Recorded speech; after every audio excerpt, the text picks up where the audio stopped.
Greetings, fellow investigators, and welcome to our video podcast, Into the Darkness, where tonight my friends and I will be playing Mothership. I'm your host, Thom Raley. The scenario is called Counting the Cost. It was written by Morgan Llewellyn, and he is also our warden.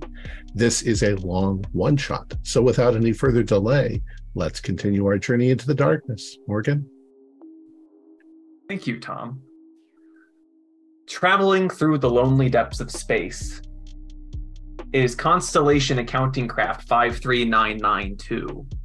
On its way to Alpha 7938, a colony owned by Halcyon Industrial. On board this interstellar craft is a team of crack accountants going to perform the colony's bicentennial audit. The last time the accountant firm sent a team out here was 50 years ago, and they only found a few discrepancies. So we will now turn to those on board the ship, as slowly, one by one, they are waken out of their cryo sleep. So let's start with you, Leo Bloom. How does it feel to emerge out of your hypersleep after being in there in that pod, that tiny little claustrophobic pod, for 6 months? I had the most bizarre dream. I for some reason left my position as an accountant, and I became a Broadway producer, but it was a strange fantasy. Anyways, I guess it sometimes disturbs me that I dream while I'm in stasis, but other than a little bit of nausea, I feel okay. Glad to be out of that thing. Time is money. Next up, Mark Geets. Well, just another day in the frozen tuna can. Can't do much about it. Someone's got to make sure this rust bucket keeps on flying. So, might as well be me. All right, MK, you don't as much wake up from a hypersleep pod as you are simply powered back on.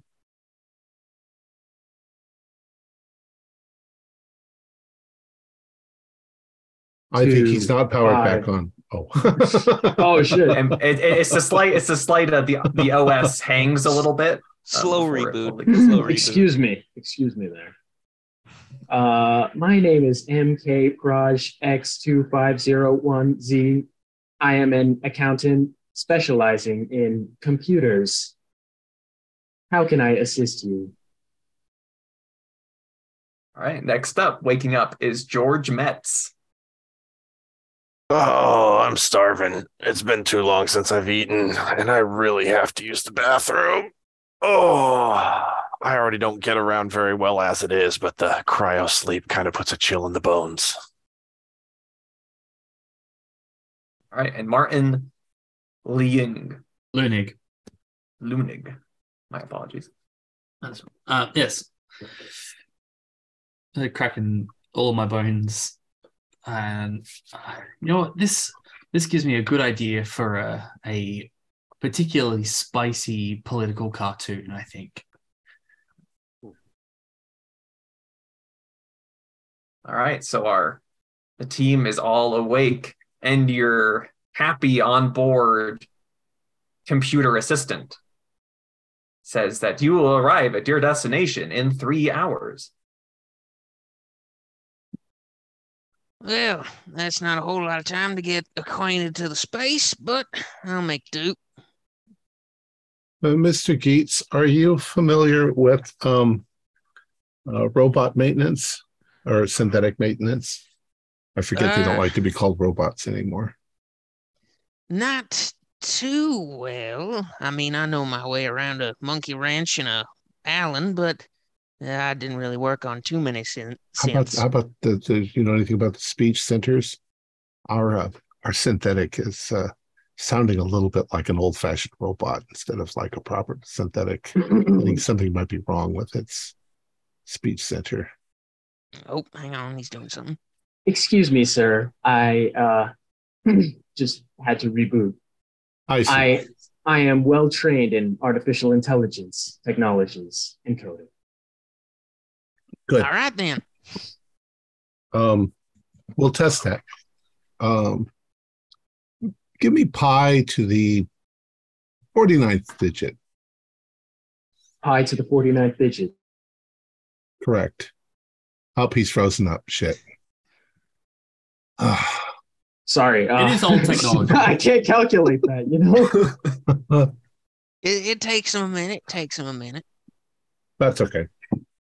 Oh, hey, sorry, guys. I got everyone's coffee here. Just tea also. I think someone asked for a tea. So, Thanks, George. yeah, of course. I'm going to be sorting through, catch up on the data net retrieval and make sure that there's no messages that are pertinent, but I'll let you know. Yeah, find out when we're going to arrive and what the full extent of the mission. I know we're doing an audit. Well, I can worry about when we're going to get there. I'll head on up to the cockpit, see what the autopilot's got on. Sure. It's So, called George, Alpha. Yeah, in checking the messages that the ship has received, you have received a welcoming message. So it's from Halcyon Industrial, mining the building blocks of tomorrow, welcoming you into Halcyon Industrial Space. The whole team is eagerly awaiting your arrival at Alpha 7938 later this afternoon. Lodgings have been arranged for you and your team. We look forward to meeting you. I put the message up on main screen for everyone to see and look over my shoulder. Also in the data, in the computers, you find that you have an audit plan. So the plan for this bicentennial audit is kind of there are three segments to it. There is an assets report, finances and controls, and security. So this will entail, you will use computer systems to generate a random list of assets from their systems, and you're going to go and assess them all, make sure that they've been accounted for properly, see if any of them are damaged, miscategorized, inoperable, etc. Make sure everything's all accounted for, so people aren't like buying assets and then taking them home, etc. Finances and controls, you're making sure everything's A-okay on their books, they're not misreporting anything, making sure they have the proper due diligence in place, people aren't writing themselves checks. And then security, making sure that any access to sensitive information or systems is only appropriately assigned. So only the right people with the right security clearances are accessing the right systems. Okay. And those are the three primary objectives of this bicentennial audit. I think I found something as far as an itinerary, Leo, and I throw that up on the main screen as well. Simple enough, straightforward. Has anybody been to Colony Alpha before? I realized the last audit was like 50 years ago, so it wouldn't have been one of you for that. But well, maybe MK. I don't know. Were you there? I was not. I'm a new model.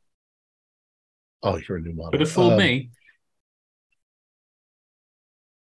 Well, hey now, Martin. Let's be nice. Let's be nice. Do you guys know whether it's is it one of those underground civilizations or is it a domed city? I hope it's domed. I hear the planet itself is kind of shitty. Well, I believe it's domed.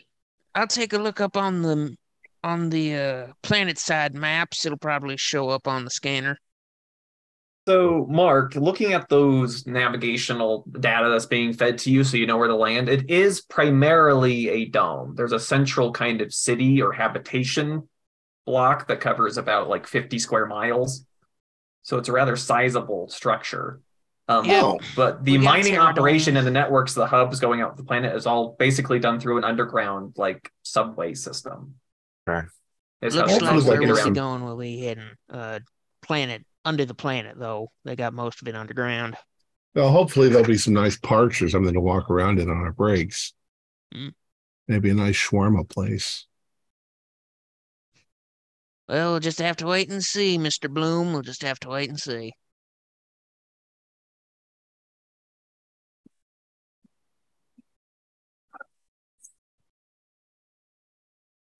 So is there anything Jesus else? Christ, who made this coffee? Sorry, Leo. It's the instant stuff. It's all we have. We get a replicator in here. It's just going to replicate more A instant coffee. replicator has been noted by the company as an unnecessary expenditure. Fucking. Oh yeah, they 1099 that. They just Well, that's corporate for you. should realize that the coffee makes us work harder. At least they still have paper towels instead of those horrible blow dryers.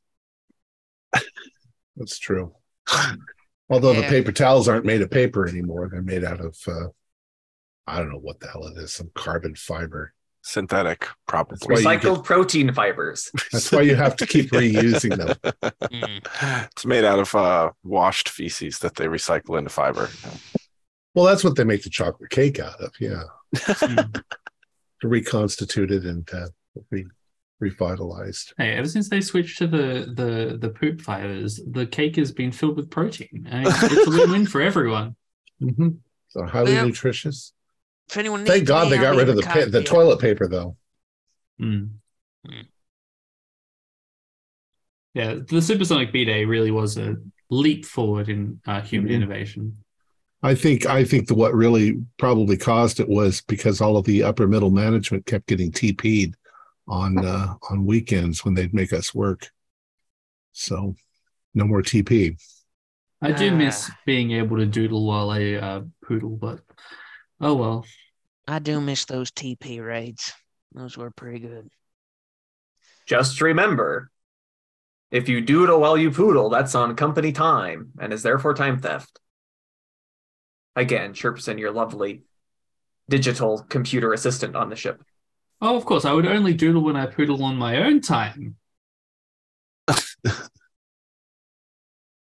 Oh wait, now I know what you're talking about.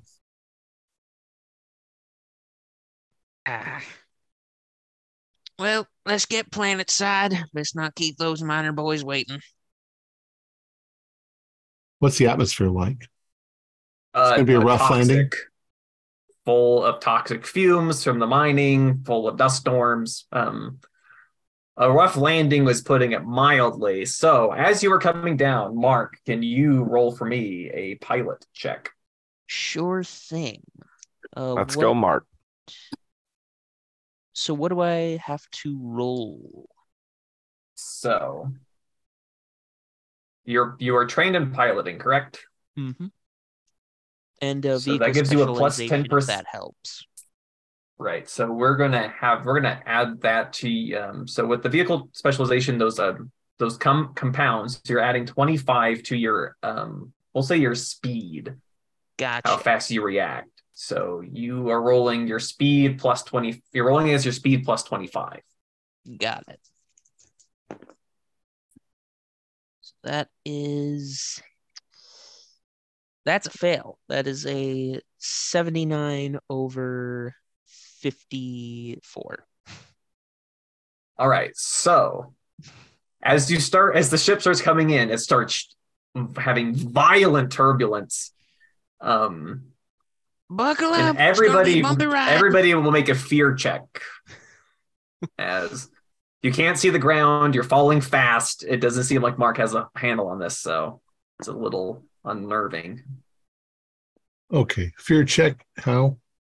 So you should have a list of saves depending on what your There it is. what your specialization is. So, like for instance, MK has as an android has a fear rating of 85. So you're rolling, you want equal to that or below. I'm good. I have failed my fear check massively.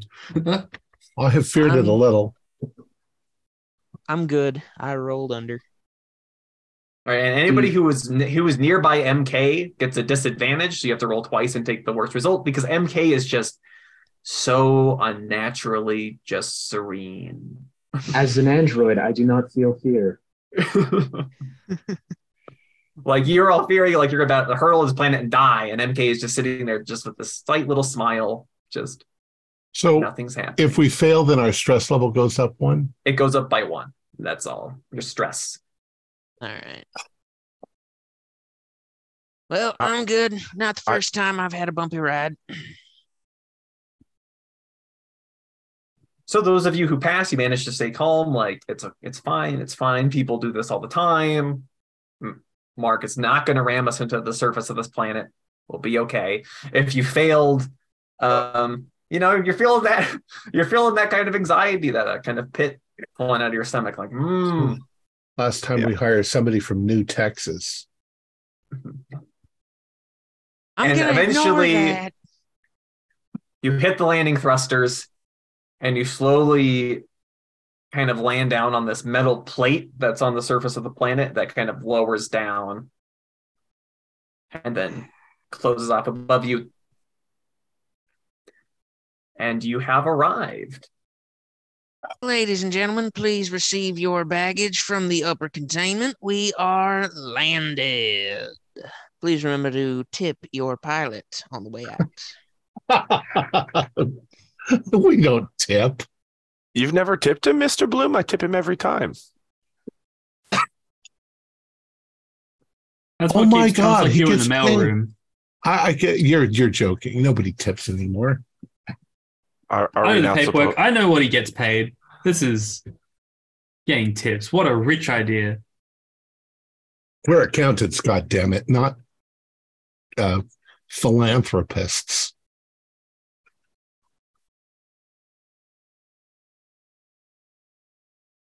Right. So as you are exiting your craft, the landing, this kind of landing area is it's kind of dimly lit. I mean, it is underground. They're not pumping too much electricity out here. But there is a rather old model android kind of waiting kind of outside the craft by a door. But there's no people. It's a creaker. And there's nobody out here to meet you. Kind of unusual, don't you think? Yeah. Yeah. MK? MK, do you have the capability of scanning? No. Do I? No. Nope. But you talk to the creaker, they're kind of funny. I don't. So much for the welcome mat, honestly. Exactly. That's Creaker is a highly offensive term, Mr. Bloom. Sorry. I wasn't calling you a creaker. No offense taken. Can I use my computers on the Android? I mean, what are you trying to do? I don't know, figure out like when it was produced, like what kind of model this is. Sure, yeah, you can add that to intelligence and see if you know. All right.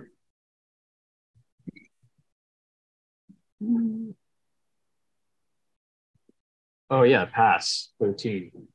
Yeah, so this is outdated is putting it mildly.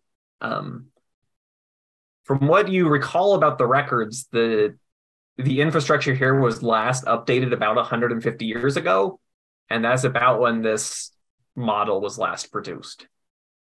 So it was cutting edge 150 years ago. Creaker. It's because at night when they're wandering old- around, you old can hear beta those ball model. joints. Yeah. Anyways, find out. Just go plug your thing into him and figure out what's going on, where we're supposed to go. I mean, does it talk? Yeah, we could try talking to it. They have talking interfaces back then? Yeah, they do. It's currently kind of just in this kind of frozen, smiley wave pose. I'm right behind you, Mark. And I kind of clutch my comm pad to my chest. All right, I guess me and George will go up and say hello. Yeah, as you start walking up to it, it kind of like lights up a bit and waves. And says, "Welcome from Halcyon Industrial Constellation Accounting Party. Howdy. We are so pleased to have you as guests today." Right. Fine, where are our rooms? "Please follow me." And it stiffly gestures towards the door, which begins opening. Again, this it's kind of this tube-like corridor, but it's got that kind of like at airports that those little ground kind of tracks, so you kind of move faster down them. I think we're supposed to go this way. And it starts leading you down this tunnel. Right. Yeah, you know what? All these miner boys are probably busy in the mines, digging up all them rocks and geodes and whatnot, and they just forgot to greet us at the door. That's probably all it was. Oh, they probably just hate us. I mean, we've had this reception before, what, 20 or 30 times already? Yeah, we're hardly the most popular people in the Halcyon Corporation. I have yet to see anybody come running out and say, "Oh my God, the accountants are here! How wonderful!" But, I mean, you might expect. And it's worth noting, you are not Halcyon Industrial employees. You are third party. You are a third party. You are Constellation Accounting employees. Right. But usually somebody comes out, right? Yeah, at least the foreman, right? I mean, you'd expect. We'll see. So you were led down this, rather dilapidated corridor. And eventually you emerge into a place that has like better lighting. And all of a sudden, like the tile seems more updated. It's this nice kind of medical clean white. Everything kind of feels a little sterile. There are some what you believe are synthetic plants in here, like more of what you would expect to be a reception area. Okay, now we're talking. And you kind of like, there's nobody like in here. You can see like a desk, but there's like just a computer terminal there. Nobody seems to be seated, and you kind of hear footsteps like on tile coming. And the side door opens, and you see a party of a handful of people walk in. And one of them's in the lead. He's dressed in a very kind of sharp suit, and he says, "My sincerest apologies. It seems that we had sent you the wrong navigation data or something. You seem to have landed at a pad we didn't anticipate, but no worries. My sincerest apologies. My sincerest apologies. Please, it's wonderful to meet you. We're so glad that you have arrived. Constellation Accounting is happy to be here. Thank you. And your name, sir? Leo Bloom. Leo Bloom. I am Alexander Sons. Alexander, Mr. Sons. Senior Director of Operations here at the colony.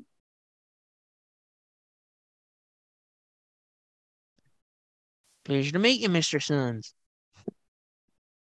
Yes, and let me introduce a few members of our team here.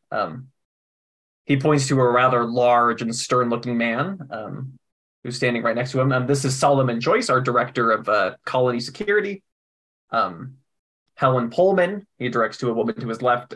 She's our Director of Mineral/Ore Extraction Operations. And then Trinity Barnes, he points to somebody standing behind him, Director of Colony Finances. Miss Barnes, glad to meet you. Yes, it's looking forward to making sure everything is in order. Excellent. Well, we're eager to get ready, but it was quite a long and a bit rough journey there at the end. Would you mind if we freshened up before we Oh, of course, begin? Of course. You should get yourself settled in before we get to work. Of course. Please, if you will accompany me this way.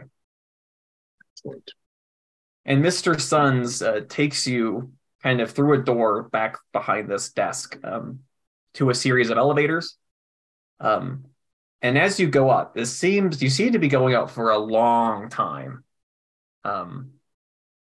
It's kind of just this dark kind of space, but eventually you rise up and out of the ground, and you are in a rather large structure in the middle of this massive dome. And you can kind of see the sprawling like city and like greenhouses and things kind of out into the landscape beyond, out into the edges. And you just keep going up and up and up. So this is a rather massive structure that goes rather deep into the ground.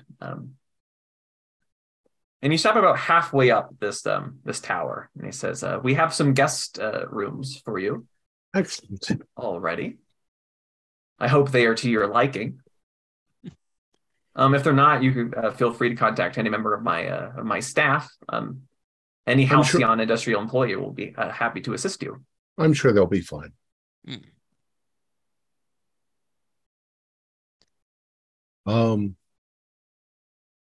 And your offices, is it easy enough to find them? Yep, just take this right to the top. All right, excellent. What time would be convenient for you? Perhaps in an hour?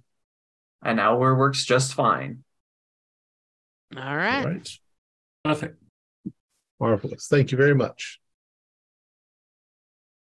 Yes, and he leaves you and he gets back in the elevator and goes up.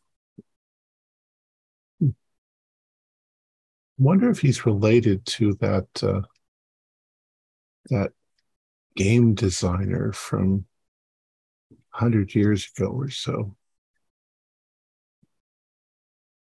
I don't know. He seems familiar. The name seems familiar to me. It is an evocative name. Hobbies. All right, gentlemen, we got 5 rooms. Let's clean up and get ready. All right. So your rooms, they're not terribly nice, but they're not efficient cheap either. Yeah, they're just there's a small bed, there's restroom, place to wash up, but rather small, compact spaces. At least it's not like Conjamalan 4 where we were in those little pods. Yeah, I heard the Rust Bucket loved those little pods. Well, he needs that little square meter. Yeah, but he doesn't mind the civilian cockroaches that were living in the walls. I did. Well, as long as it ain't a cryo bed, I'll take anything. Yeah, we got to talk to them about fixing some of the amenities in there. And I really didn't like the fact that I was dreaming. You get freezer burn again, Leo. Maybe on the inside. You really think they would have developed that other technology by now? Who can say that? I'm not an engineer. I'm just a bean counter. Yeah, I once had a brother who, was also a pilot. Yeah, his pod malfunctioned right in the middle of the trip. Fortunately, he didn't make it out of the pod. Oh, that's too bad. Yeah. I heard that prolonged stasis makes your dick shrink. Is that true? I've heard some of the guys go out on the 5-year missions. They come out with immunities. From that to that, terrible. I'm sure. Thank God for genetic engineering. I'm sure he's just joking. MK doesn't have to worry about that. I'm sure he's just pulling your leg, George. No need to worry about it. Besides, I don't think any of us are going on year-long trips anytime soon. I'm gonna take a quick shower and you get yourself washed up. What is everybody else doing? Same. Yeah, I'll do the same. I'm going to make a very cutting political cartoon about autopilots and how they always pilot, but are they always automatic? No. It's very cutting edge. Very profound. Very profound. And very funny. Don't fry the robot. I'm sorry, artificial intelligence. Yeah. Damn it. My mom used that term all the time.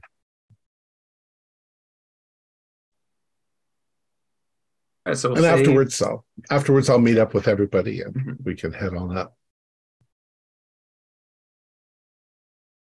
I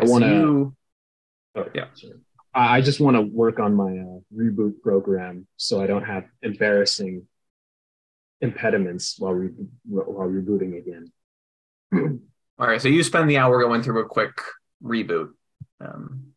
Make sure everything is is running fine. And so the 5 of you get back in the elevator and you go all the way up to the very top floor.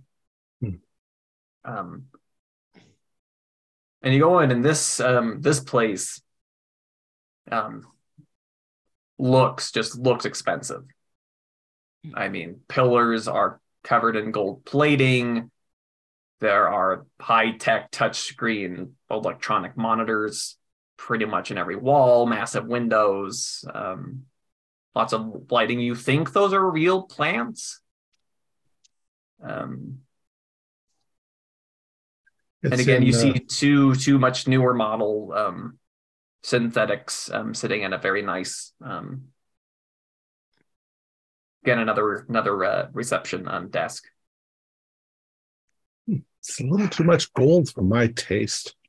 It's a bit gauche. Yeah, looks like it was decorated in 23rd century Trump. He did have a thing for gold back then. Yeah, slap MK on the back of it. Hey, you can make some new friends. Look. As an android, I'm still working on friendship capabilities. You'll get it. Everybody's a little nervous when making friends the first time, but once you get talking to people, you'll be right as rain, MK, right as rain. So, MK, do you prefer Android or synth? What's in style now? I think it's the intent behind the word that matters to me. So, artificial person? That works fine. Synthetically able. Synthetically able. There we go. And one of the receptionists chirps in. Says, "Are you Constellation Accounting?" Yes. Yes, Mr. Sons is scheduled to have a meeting with you in conference room to your left. Thank you. Thank you very much. Please let us know if you need anything. They say in unison.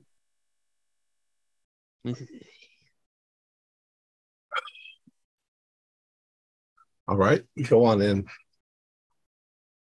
At least the customer service is on point. Yeah, at least. Them two remind me of this old movie my dad once showed me. Yeah, before the hologram technology, they used to have these things called movies. It's super vintage. But yeah, my dad showed me a movie remind me of them too. Yeah, they're at this weird, fancy, isolated place. Lots of this thing called snow. I don't remember if we get snow, if anyone's been on a planet that gets snow, but it's cold. It's surprisingly hard. Well, it looks quite fluffy in all media, but it is quite hard. Point being, I'm sorry, sir, but Mr. Sun's time is very valuable.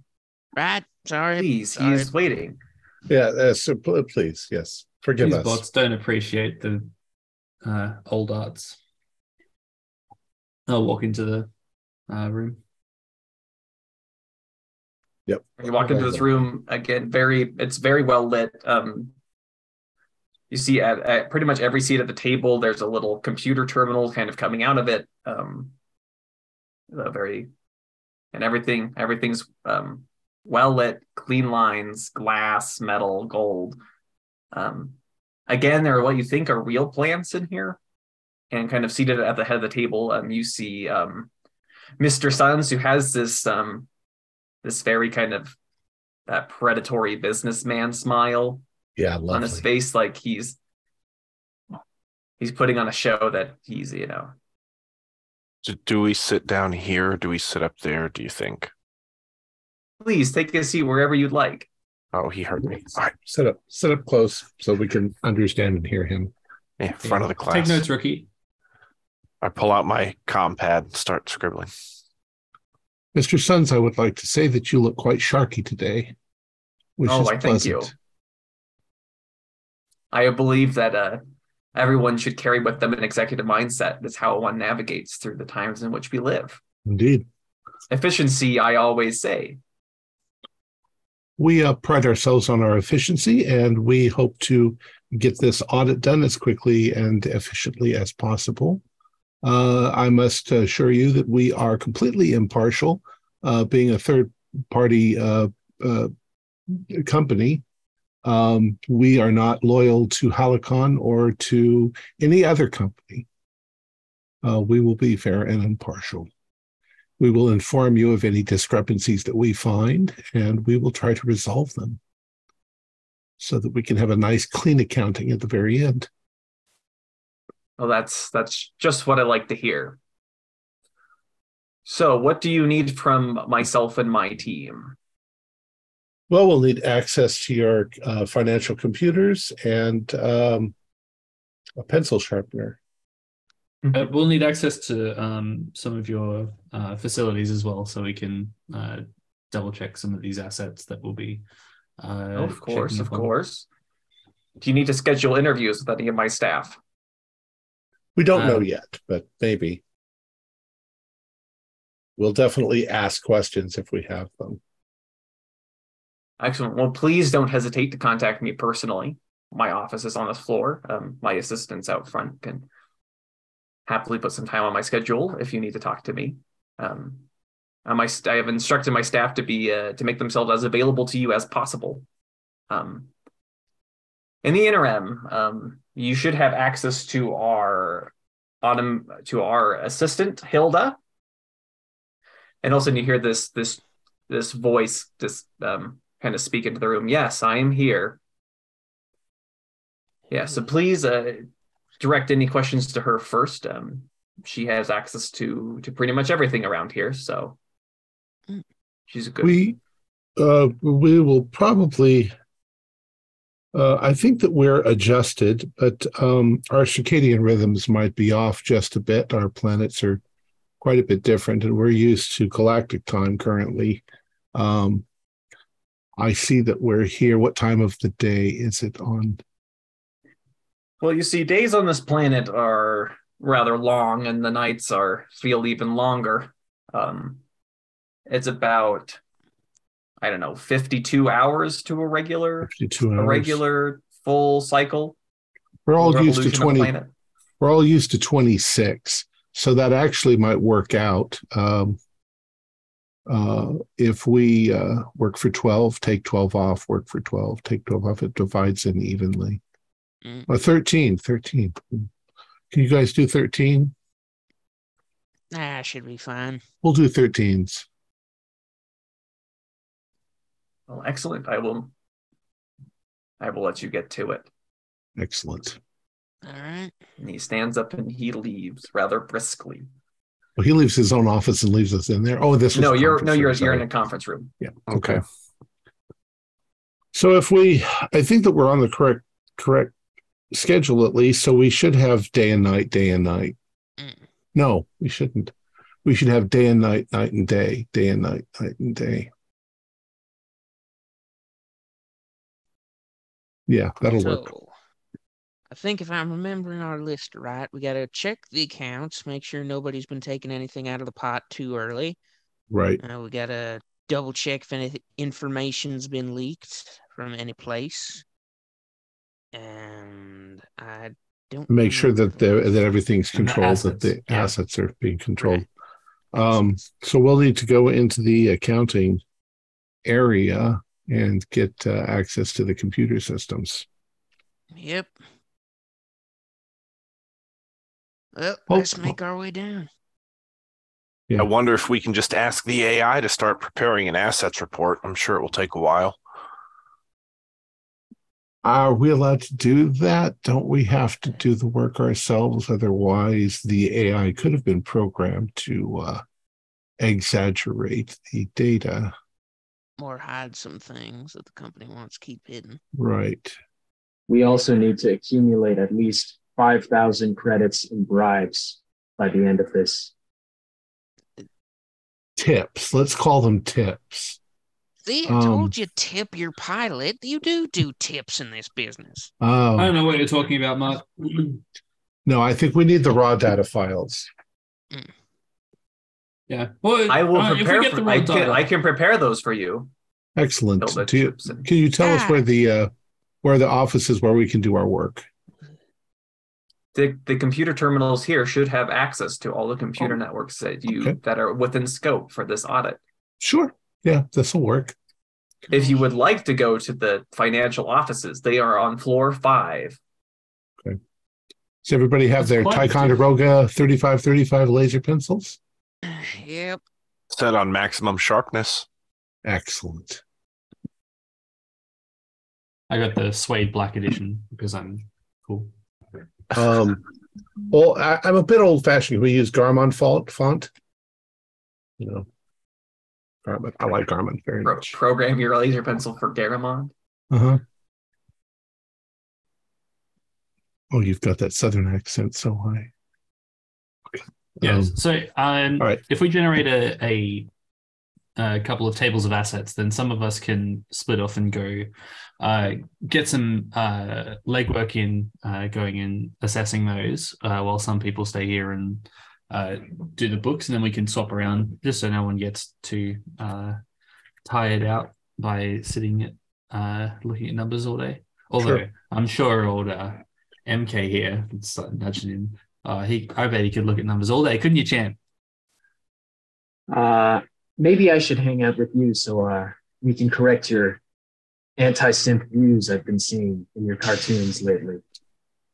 I don't know what you're talking about. That cartoon could have been a synth. It could have been an old-fashioned robot. There's nothing that says it was actually a synthetic robot that is used as part of the Constellation accounting firm. Well, I'm happy to do a little bit of legwork for anyone who wants to come with. Hilda, can we order coffee and tea and stuff? Of course. I will happily get that ordered for you. All right. I would like Mr. Bloom. a French roast, please. Double cup. Double cup French roast. 16 ounces, yeah. It is so unseemly that synths take names from their masters. Hilda is an acronym. Is it now? What's it an acronym for? Halcyon Industrial Living Digital Assistant. That makes sense. Are you the 2000 series or the 5000 series? I am a 5000 series, sir. Very nice. You should tell everybody that they need to upgrade the downstairs a little better because it's 150 years old down there. Or at least the one we landed in. Yeah. Of course, it said we landed in the wrong one. What did the nav beacon say? That's what the nav beacon told. That's where the nav beacon told me to land. Oh, somebody fucked up then. Yeah. Wasn't me. All right. Yes, Hilda, please order me some coffee. And how long will it take you to get me the raw data files? The raw assets report should be ready in 2 hours. Okay. All right. Well, hey, George, why don't you come with me and we'll make sure the security of this place is rock solid, make sure nothing got leaked. Yeah, I'm just about unloading this. There we go. Yeah, whenever you're ready. Right. Well, we'll leave the 3 of you to these assets, and me and George will be off. Martin, let's organize the room. Let's put asset assessment at this computer and finance at this from security over here. Do these computer terminals move? Yes. Okay. Yeah. So we can physically separate the computer terminals out then across this border. I'll assume that we can upload to the wall screens so that we can all view what we're working on at the same time. Well, excellent. Yeah, so if it's 2 hours before our raw assets are available, shall we start double checking the numbers? Yeah, let's go over what they say they did. They did. Mm. All right, so Right you start going over the accounts, and this is going to take you, again, quite some time to do. 12 hours or 13 hours we've got working on it. So. So by the time the asset report is ready, just by looking at kind of just skimming through things, you've already noticed something a little odd. The company seems to carry a lot of employee debt on its balance sheets, in the sense that as assets, they have pretty much all of the 40,000 people that live on this planet are Halcyon employees and owe some form of debt repayment to Halcyon Industrial. And there seems to have been a large slate that have seemed to have dropped off recently. About 2,000 of these debts of very high Debt amounts holders have seemed to be now zeroed out. And the asset report is ready at this time. What do you make of this? I don't know. It's a hell of a store shop ledger. It's one of the difficulties in allowing a planet its own government to determine what's legal and what's not. In this case, excuse me, I remember reading in ancient history something about companies hiring workers and paying them in tokens, and they had to buy their everything from the company itself, and they ended up being in debt permanently. There was no way they would ever get paid enough money to get out of debt to the own company they were working. It's slavery. Indentured servitude, maybe. It's worse than that. In the 20th century, many mining corporations and automotive manufacturers used this technique. Yeah. Thanks, MK. You're welcome. It's incredibly strange to see 2,000 of these zeroed out.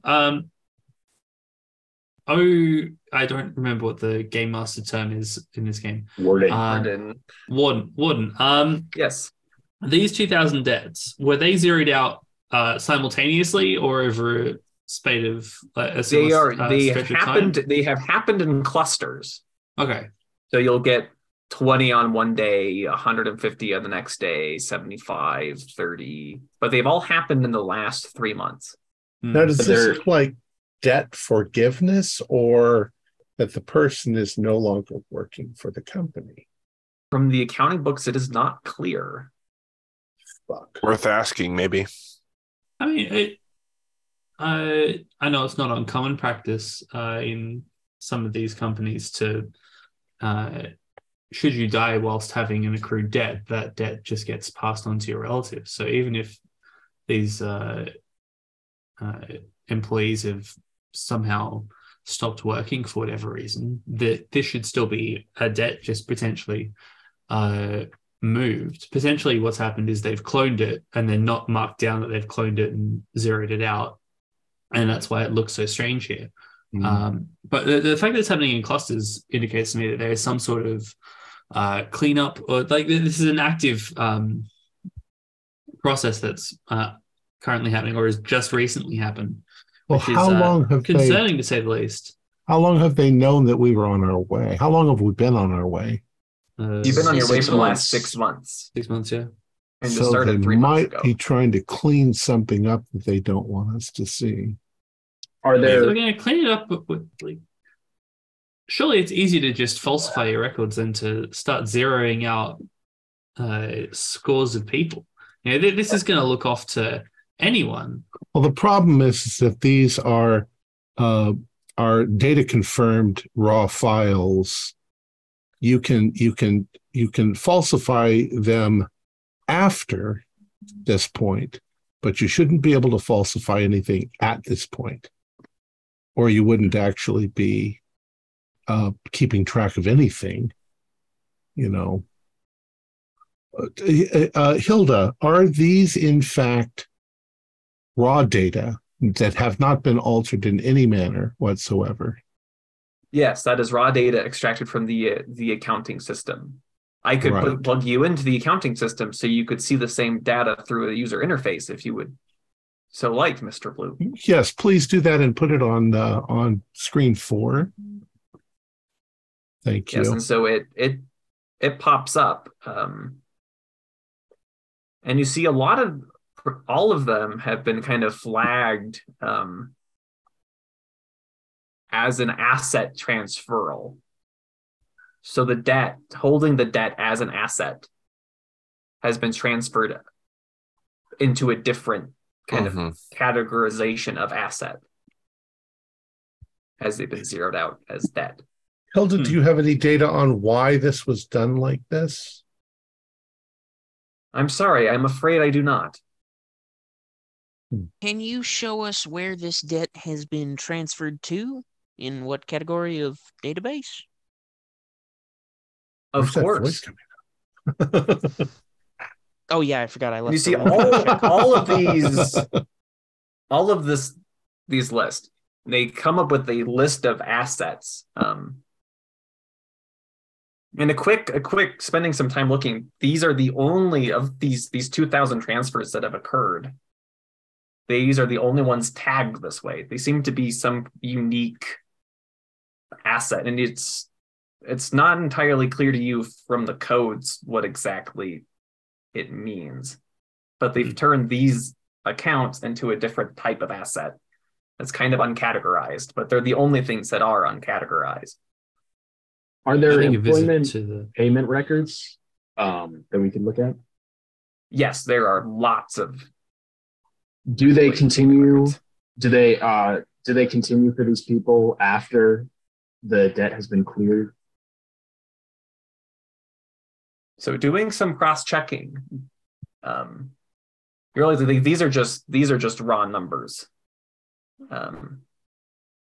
You don't have like employee IDs or things in connection with these debt accounts. But do we see? But so if you're clusters? looking at employee, so looking at the data set of employee payments for wages, you do notice a correlation. Eventually, the employment payment amount goes down as these clusters, like in alignment with these clusters, like their expenditures have gone down. So more than likely, there have been some accidents on this mining vessel. Maybe we could corroborate some of those deductions that we found in the report with some security footage. Surely, if there were that many people that were disappearing, it wouldn't have gone unnoticed. You wouldn't even need footage. You just need the safety reports in general. They ought to be required to catalog and report these things. I think this is worth a trip to the accounting office to try and get someone to explain exactly what this is. So what I would like to do, Hilda, is can you set up a meeting with one of the accounting staff for, say, maybe half an hour from now? Yes, I will see if there's any free part of Trinity Barnes' schedule. Brilliant. Yeah, so if you can find me a meeting with Trinity Barnes, it doesn't have to be immediately, but this is something that I would like to address as soon as possible. Go ahead. No, Martin, what are you going to ask her?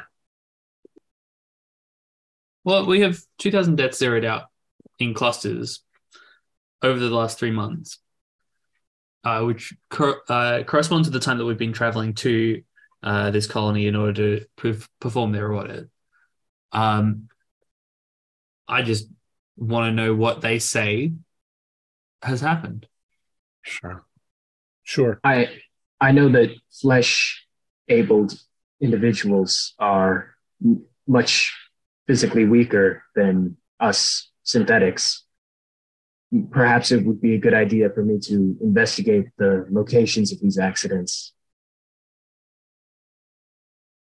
I think, We don't even know yeah, if there are accidents yet. right. It's true. I do think that if that comes to it, that's very important. Also, perhaps interviewing a number of the people on the list, though they may be paid off to lie to us if they're trying to cover something up.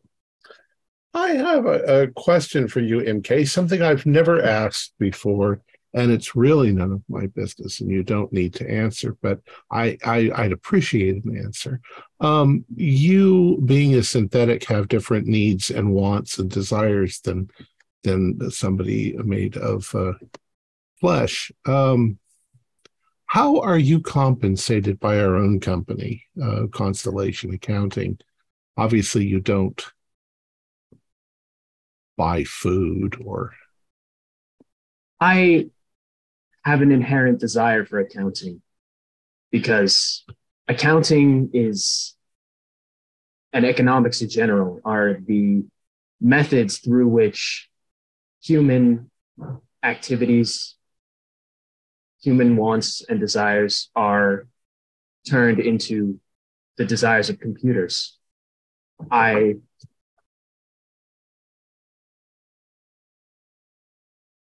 He's freaking out.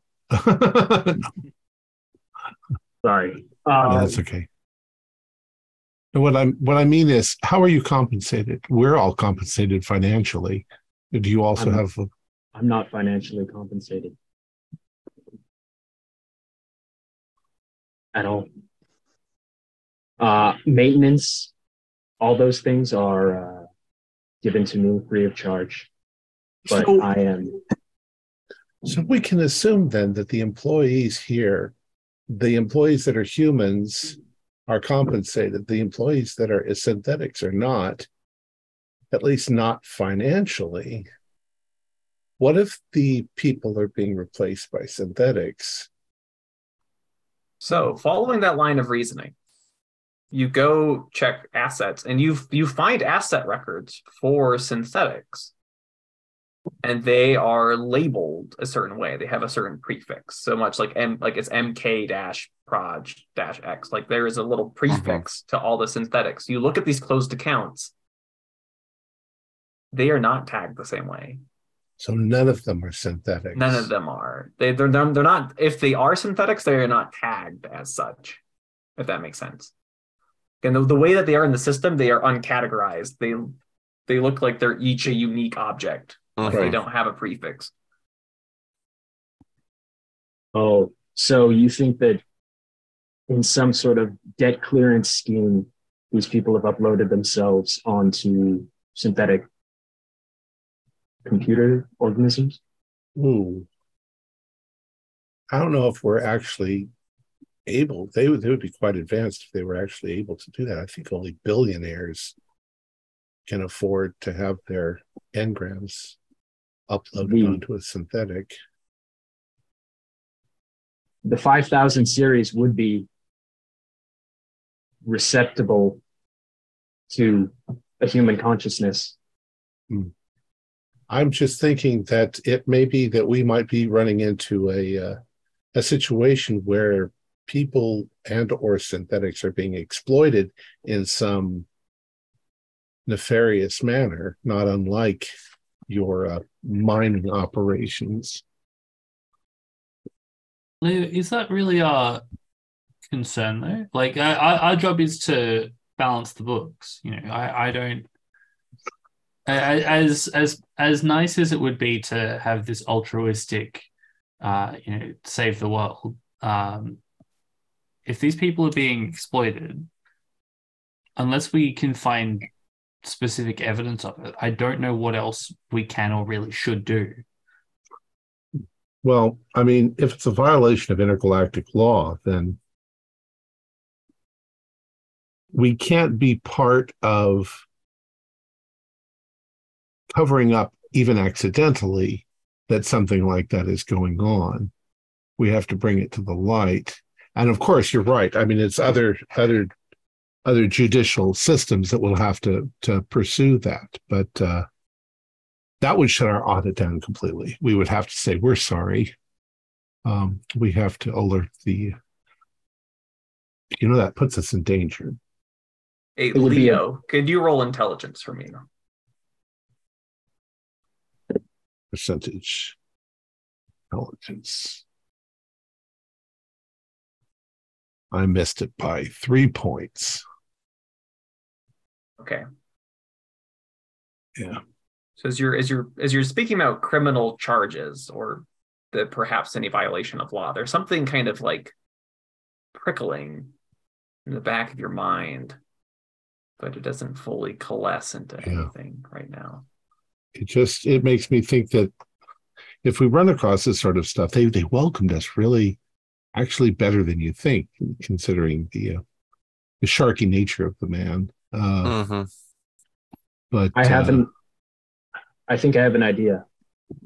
What if these debtors were imprisoned once their debt reached a certain point and enslaved on that basis? Oh, debtor's prison. That's barbaric. It could be legal. Do all the debt amounts match at a certain point where they were struck through, so to say? So looking at that, they all seem to be over 150,000. Interesting. There are all sorts of numbers, but that's about the lowest one you can find. So minimum wage.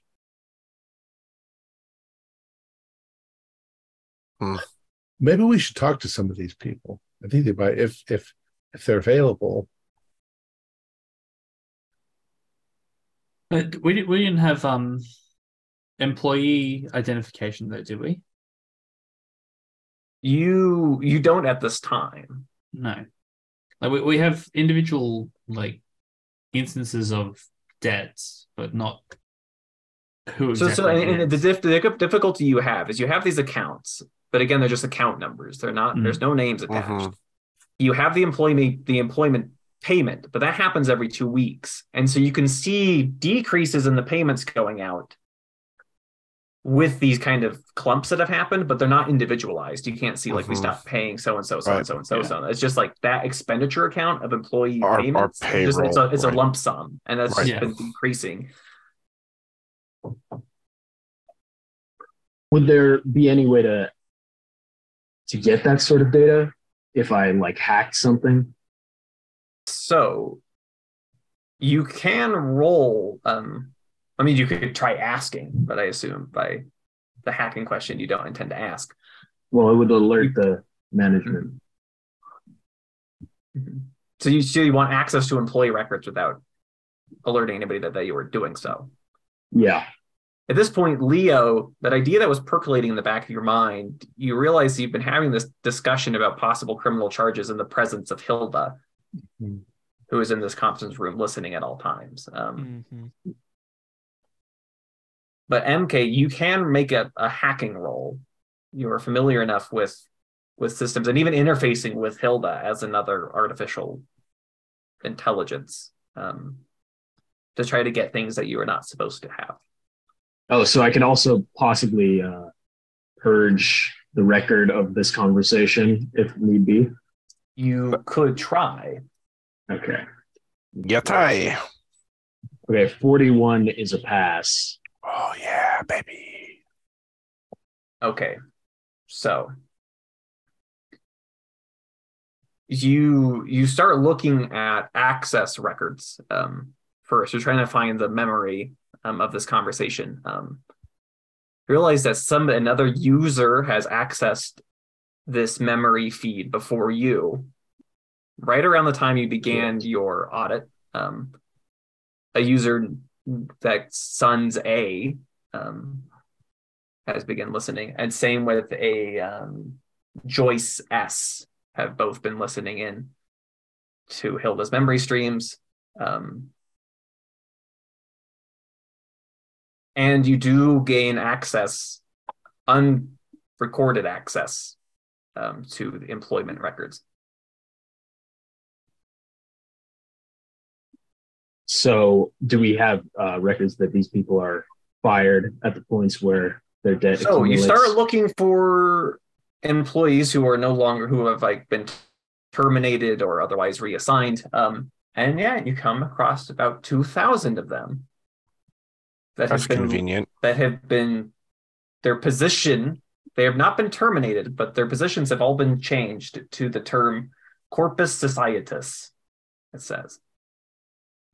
It sounds like the imprisonment thing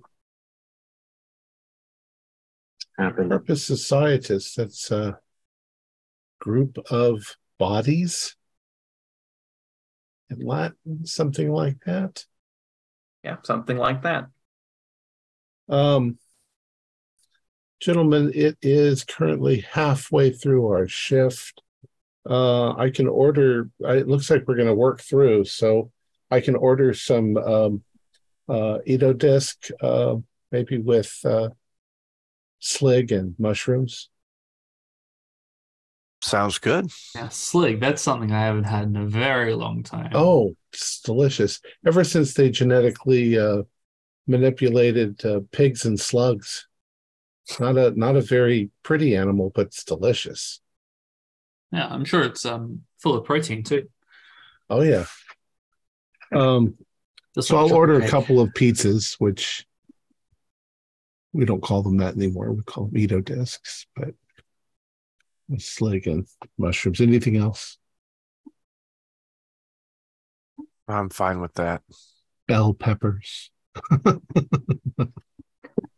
So you order it, and in short order, it arrives along with the coffee that you asked for. It's brought in by one of the synthetics that met you at the corporate offices up here.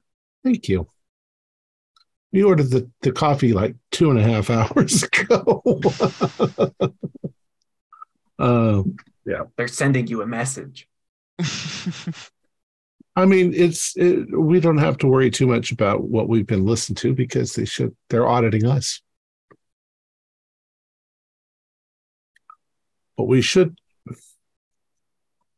I'll say it quietly. I'll just be like, we watch your backs. Perhaps, well, hopefully that food is good. Oh, I hadn't even considered that. Maybe I should try it. All right, but I mean, aren't there protocols on replication? They can't put anything in it that's poisonous. They can't turn people on their payroll into dead bodies either, Mr. Bloom.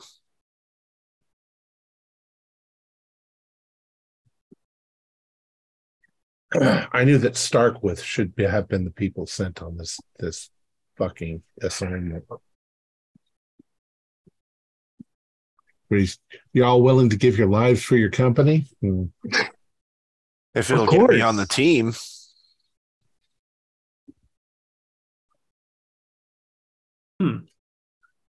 So you were sitting here on a mountain of financial records. Also, like to remind you, the audit program also involves security systems as well as an asset. I went to check on the security stuff way back when they started doing the accounting. Right. So on the security end, Mark, and was George going to accompany you on this? I think that was earlier. Yes. So yeah. So I think it's just me in the security room. All right. So you go, and you wait there for a bit, and eventually you are joined by the very large, stern man, Solomon Joyce, who says, "How can I be of assistance?" Well, I just, came down here to make sure all your info's airtight, make sure nothing got leaked or changed in some way or anything like that. Not that I doubt your ability, Mr. Joyce. I'm sure you run a very tight ship around here. But, I certainly try to. I'm sure you do. I'm sure you do. But good to get an extra pair of eyes on these things, Of course, I would agree. All right. Well, the more eyes, the better. Exactly.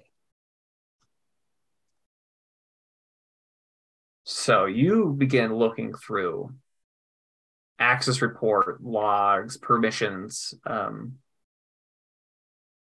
you come across Security stonewalls you more than finances, so it takes you about the same amount of time, multiple hours to get out this much information. It seems there has been a recent number of security incidents that have been logged in the last 2 months.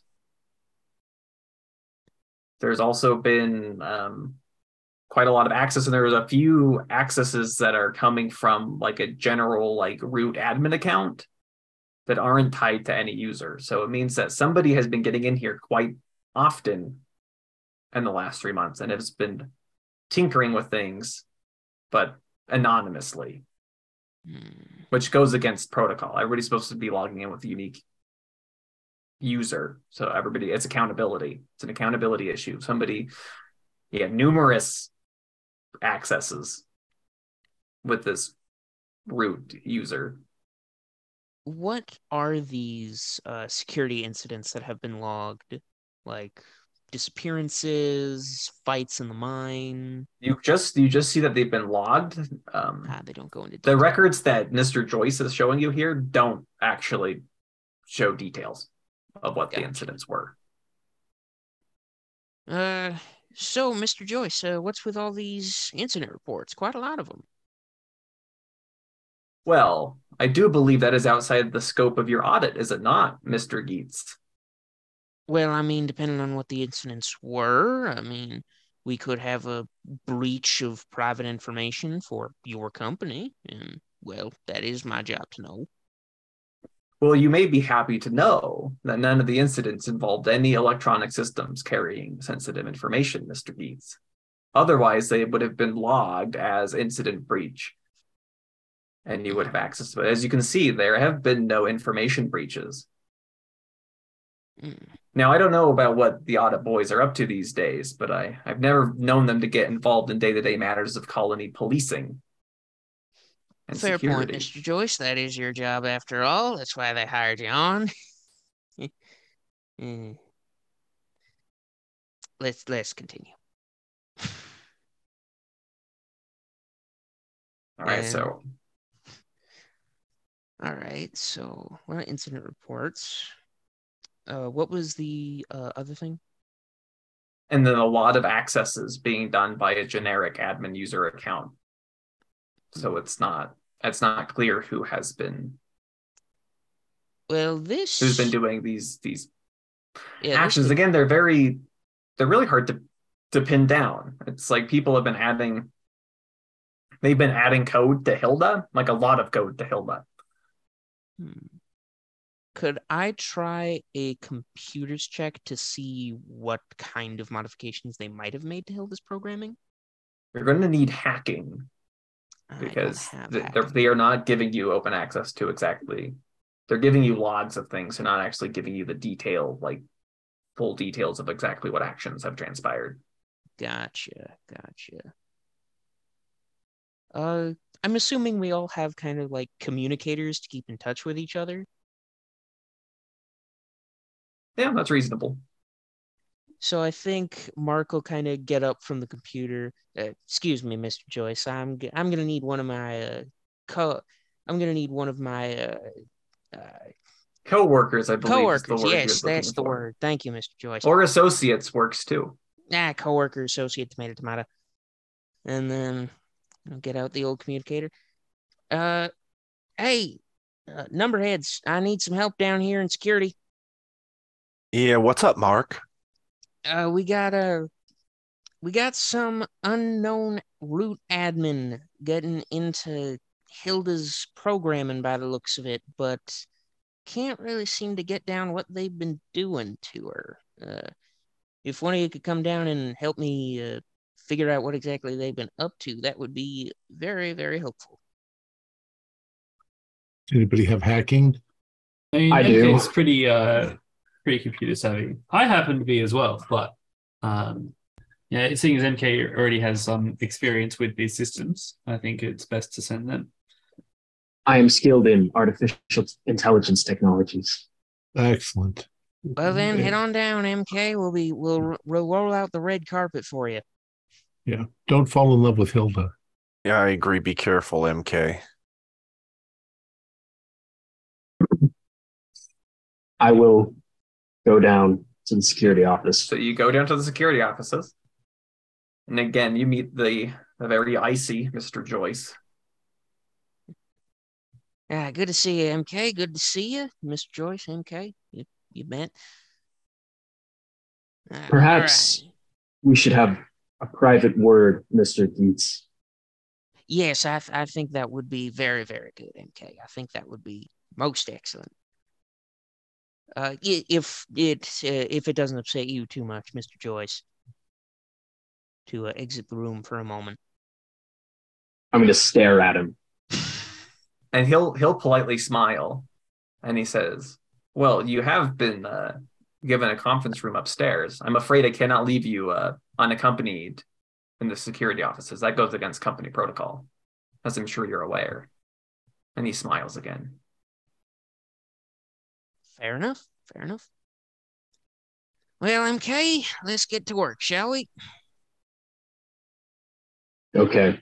I'll try to figure out who this unknown admin is, although I think I already know who it is. Hey, roll hacking. All right. Let me look at my character sheet. Good luck, MK. Is that intellect? It is intellect. Yeah, so that's a pass, barely. Jesus Christ. Okay. So you almost log your activities, but you don't.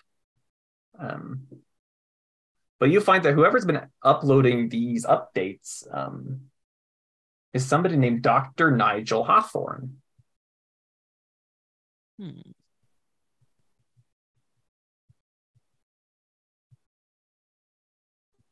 Okay.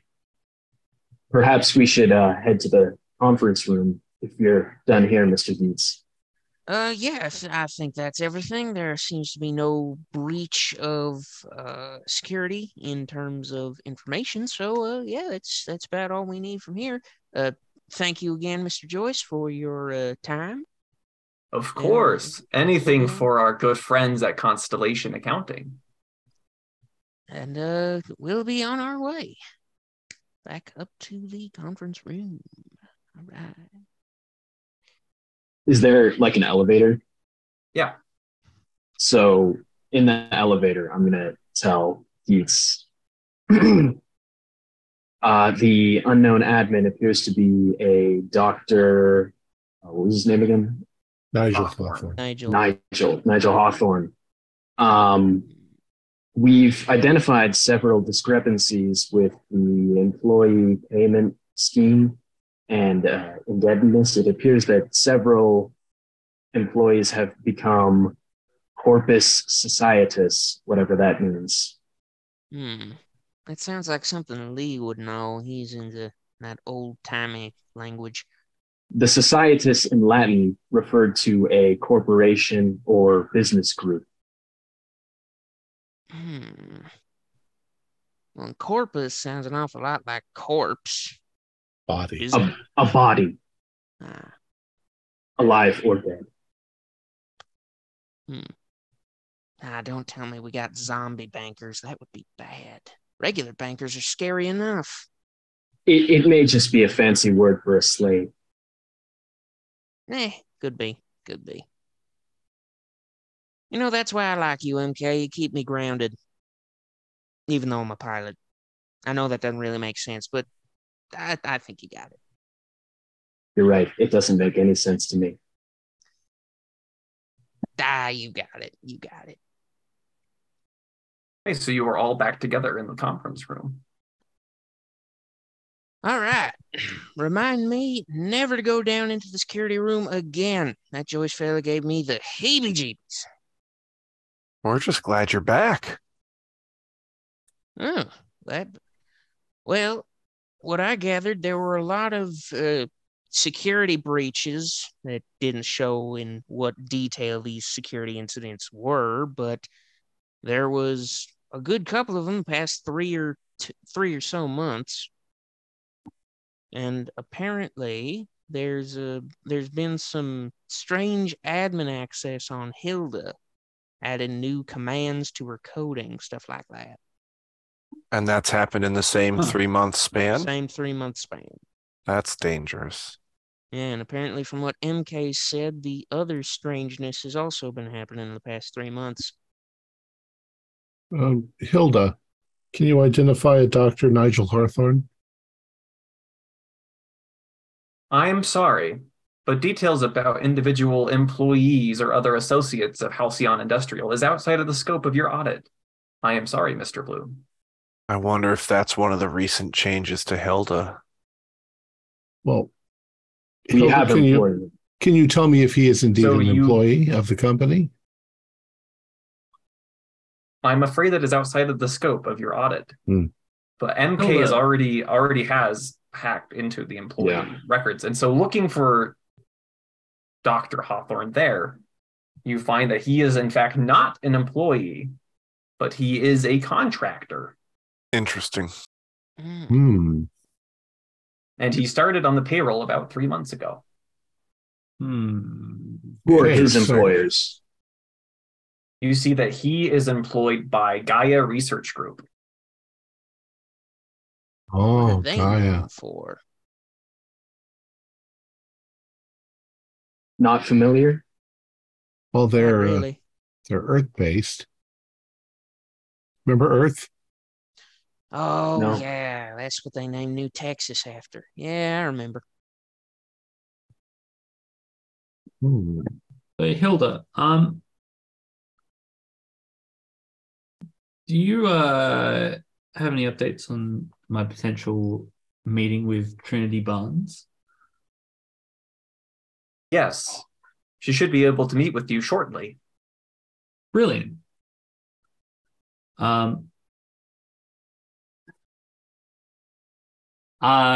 So I can meet with Ms. Barnes about these irregularities.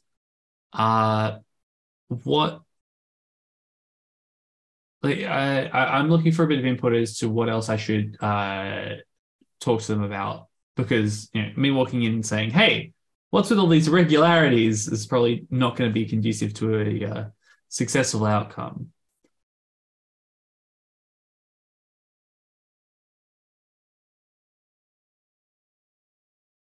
Okay, cool. I'm going to go to the accountant's offices and meet with Ms. Trinity Barnes. I'd take somebody with you. These people's demeanors are as cold as a witch's tit. Oh, cool. MK, you fit in. Come on. All right. So while they are doing that, what are the rest of you doing? The other three. I would probably keep on any task of the 3 that we still had. So yeah. far, nobody has. You have an asset report, and from that you need to generate a random list of assets, Okay. about 20% of them, and then go physically to where those assets are. So I could work on evaluate them, that. make sure that they're categorized Make correctly. sure Yeah, they're we'll- there. Okay. I'll help George get all these assets in order before going down to get them. Okay. Okay. Well, I'll stay then with in the main room and look through everything, double checking and triple checking, and mostly the finance, well, the asset, the assessment of whatever we have in here.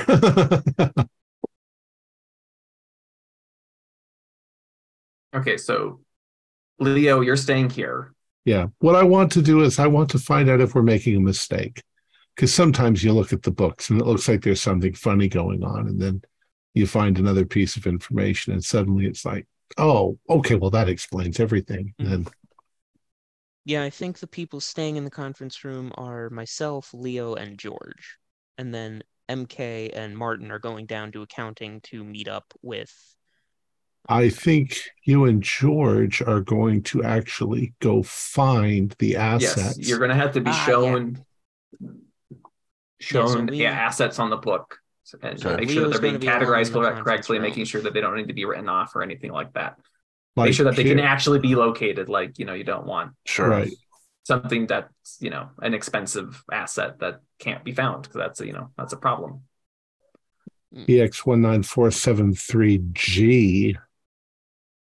That's one of those, components that you find in the main computer office. Make sure that's there. That thing's like $1 million. We'll keep an eye out for it, Leo. Come on, right. George. We got some assets to account. So looking at your assets, at phase, a member of security, Mr. Joyce, will accompany you. Oh, great, Mr. Joyce. Very nice. To take you to whatever it is that you need to see. Perfect. All right. Where would you like to start, gentlemen? What's the first thing on our list, Mark? Let's see. So you're looking at things. You see assets tagged as mining equipment, computers, and a handful of these uncategorized assets are on your list to check as well. All right. Well, we'll start with everything that's marked, the equipment, medical expenses, all that. We'll save this uncategorized stuff for last. All that by itself will make my head spin. I think that's a good idea. Well, we can find a lot of this in the mines. So if you'll accompany me. All right. All right. And so as the two of you start descending into the underground portion of the colony, MK and Lenig, is that your Martin? You go into your meeting with Miss Trinity Barnes. Oh. And again, in this part of the offices, you do find quite a number of employees of Halcyon Industrial. You see people working at numerous terminals and whatnot. So you gauge there's about like 24 people working on this floor. Fantastic. So actual life in this place. It gets pretty lonely working with the same small team. Ms. Barnes, I'm here to meet with Ms. Barnes. Yes. Right this way. Brilliant. In my office. This is my colleague MK. MK, I'm pleased to meet you. Excellent. Yeah. So how may I assist our wonderful associates of Constellation Accounting today? Ms. Barnes, we are so grateful for the Halcyon Corporation's hospitality in welcoming us into this fine institution as guests. Yes, it's one thing that we pride ourselves on. It's a hostile world, but that doesn't mean the accommodations have to be the same way. Am I right? Fantastic. Yeah. Ms. Barnes, there's no really easy way to say this, but there have been some entries on the ledgers that have sort of appeared noteworthy to me. I was just hoping we could quickly just discuss what they are. Maybe there's been a clerical error or something that's just been ticked in the wrong box or whatever's happened. Yeah, these things happen. Mistakes happen. Of course, these audits is perfect. Exactly. The point of these audits is to catch things so that nobody makes too bad of a mistake for too long, and it happens. Anyway, point being, we've noticed that in the last few months, there's been a handful of your employee debts being zeroed off, and we can't really tell why or where those are going. And we just want to dot the I's, cross the T's. Yes, I'm familiar. Our apologies. We should have shown these to you sooner. And she pulls up on her terminal. She kind of spins it around. And you see that there is a couple of forms that she shows you. Forms such as risk assessment, emergency, subversion of protocols, risk acceptance, expenditure approvals, signed by herself, signed by Alexander Sons, and signed by the director of the board of Halcyon Industrial. So some big, like, head of the company from off planet. We have done all the, according to our accounting controls, all the proper exceptions of paperwork and approvals to make such delineations, which fits well within our risk management strategy at acceptable levels. So good work for you finding these, and that's why we hired the best. Yeah, of course. But it's really no concern. We are aware. See, my job as an actuary is actual risk management, as I'm sure you're well aware. And so it just, these are quite substantial accounts that are being zeroed off. And I understand that you have the go-ahead from your superiors to do this. But if we can't, provide some sort of justification as to why these things are happening, it unfortunately raises suspicions. Now, I know that the Halcyon Corporation is a very reputable interplanetary corporation. I know that you yourself and your entire team are some of the best in the world. It's literally just my job to help you, help us, help you, right? So when I see all of these numbers getting ticked off, even with these corporate oversights, that to me screams a risk, because if the wrong person from some agency, some random bean counter decides that they're going to look into this, like yourself, and we're hired by your company though, like we're on your side. I'm talking more if, say, the tax office or some level of regulator were to come looking. If they saw this and then saw all of this ticked off, if I can't then point to, okay, this is why this is happening, this is what's occurred, then it's not just you guys that are in trouble, it's me as well. And so help me help you, and just give us a crumb. Give us a little bit of information. Obviously we can assign. We can sign non-disclosure agreements. I certainly have no interest in being some sort of a whistleblower. I literally just want to cover not only my butt, but your butt, but Constellation Accounting's butt, and Halcyon, of course's butt.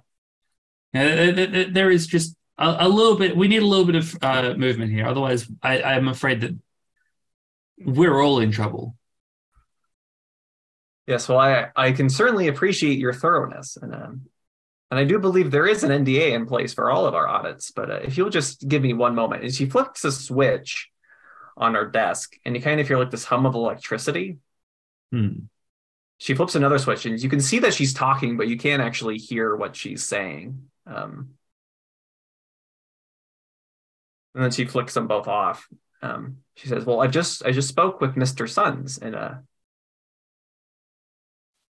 he would like to accompany you, give you a little peek at the new exciting project of Halcyon." Fantastic. That's a fantastic outcome. Thank you so much, Ms. Barnes. Of course, I'm glad to be of help. Yes, I'm so glad we were able to reach a satisfying outcome today. Yes, I'll meet back up with my colleagues, and we'll set up that meeting with Mr. Sons, and we can go from there. I actually have a question before we leave. Yes, of course. Sorry, MK. Of course, go for it. As a corporation that pays presumably by amount of ore extracted from the planet, you would have records of ore extraction corresponding to each employee, records of work done by each employee. And any employees that work within our ore extraction team, yes. I would request access to those records just to make sure that every single employee is getting their fair wage? Oh, of course. Well, you see, Mrs. Pullman will be the one you want to speak to with. Of course. And besides us, what other contractors are employed on this? Because we can't get that information from Mrs. Pullman, I presume. Well, I believe from looking at the contracts, that's a little outside of the scope of your audit, is it not? Well, we do need to know if any contractors are defrauding you, or, and this is hypothetical, if you were working with some other contractor to defraud greater management, which they would not be happy with us passing by. I assure you, everything is above board. And so you're denying us requests to those records? I will speak to Mr. Sons about it and get back to you.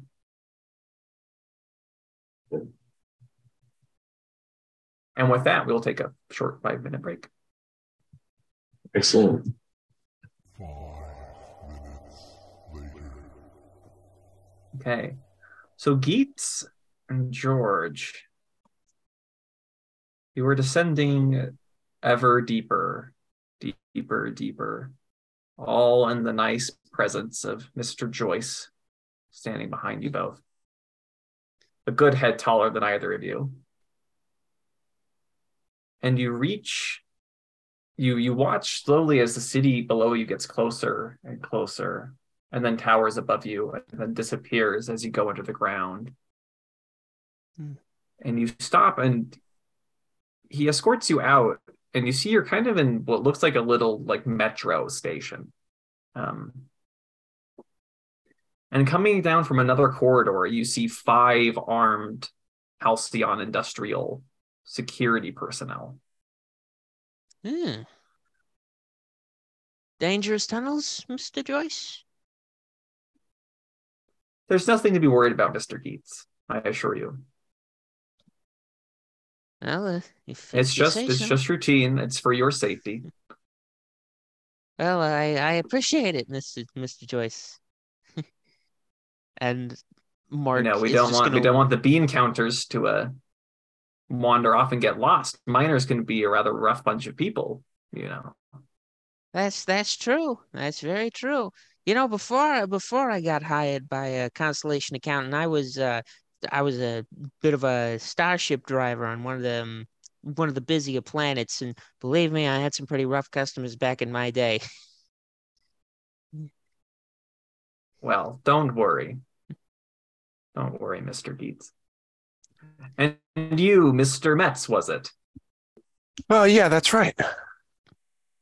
You cold? You need a jacket? You seem to be shivering a little there, kid. I just needed to get a little closer to Mark, that's all. And I scoot a little bit closer to Mr. Geets there. And I think as you just scoot closer, Mark kind of whispers in your ear, as soon as anything gets fishy, run.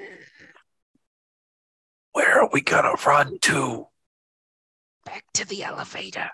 If we can't get to that, find a different elevator. Okay. And you hear this whooshing sound and this electronic kind of pulsing, this hum. As you see pulling into this station, you see this kind of cylindrical tube that has these doors open up. And he says, Mr. Joyce says, "This way to the mines, gentlemen." Tram system. That's nice. Okay, never mind about the running. They got a train.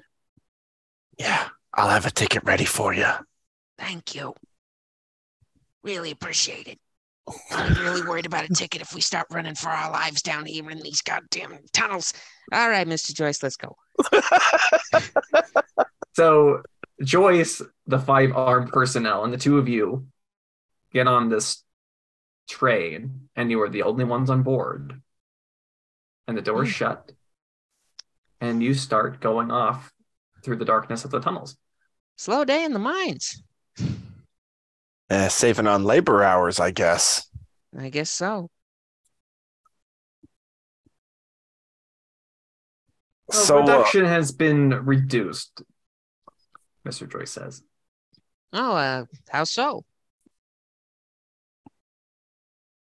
Just a little unrest, you could say, but nothing that we can't handle. And A it's no little, concern of yours. little bit of homesickness among the crew. Well, I mean, if you ask me, it's downright industrial sabotage. You know how you know how competitors are. You know, they go find some hopped up radicals and get them to stir up trouble in their competitors' interests. Hmm. yeah, So, then it's all right. Sorry, George, you were saying something? oh no, I'm just thinking about undercutting the competition. That's all, right? You find someone that'll do it cheaper and do it cheaper. Yeah, yeah. Yes, business is a rather savage affair. Mm. Wouldn't you say, Mr. Metz? Sure, sure. Not to the tune of a couple of thousand people, but a little savage. And he just grins at you. Oh, that's unsettling.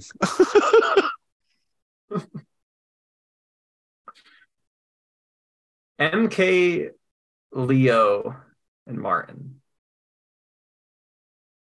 So you are waiting in the conference room after the conclusion of the meeting with Mrs. Barnes. You hear a slight knock, and walks Mr. Sons. I'm actually back in the original room. I believe were Martin and MK going back there? Or were they going somewhere else? No, they Yeah. were with her in the conference. I Right, I but never left. that's concluded. Yeah, so we finished up with Trinity Barnes, and then Oh, okay.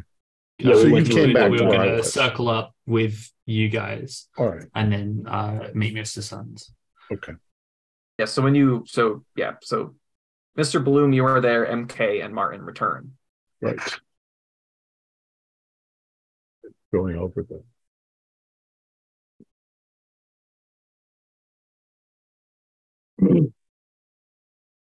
Oh. Mr. Bloom, we've had some. We had a very interesting discussion with Ms. Barnes, one of the accountants. She showed me some paperwork that signs off on all of these debts being zeroed out. And apparently, Mr. Sons is willing to meet with us to demonstrate what's actually going on. This whole endeavor may be cleared up rather shortly. excellent. Things often look a little fishy at first, but I'm sure this is all just some misunderstanding born out of being locked in a freezer for 6 months. if I'm gonna they give- can, if they can legally and legitimately prove that all of this is on the up and up, then we're fine. Yeah, exactly. Sorry, MK, you were saying? I was just going to say, I'm going to give Leo a look like I think this is still fishy. If I'm capable of doing that as a cyborg. I think so too, MK. And knock on the door. And then steps Mr. Sons. Mr. Sons. Mr. Sons. Good evening, gentlemen. I understand that there is a matter that you need to discuss with me personally. Yes, Mr. Sons.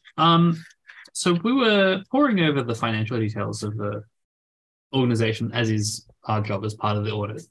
We noticed that over these last few months, there's been a handful of accounts that have been zeroed out with no real connection between where they've gone and where they were.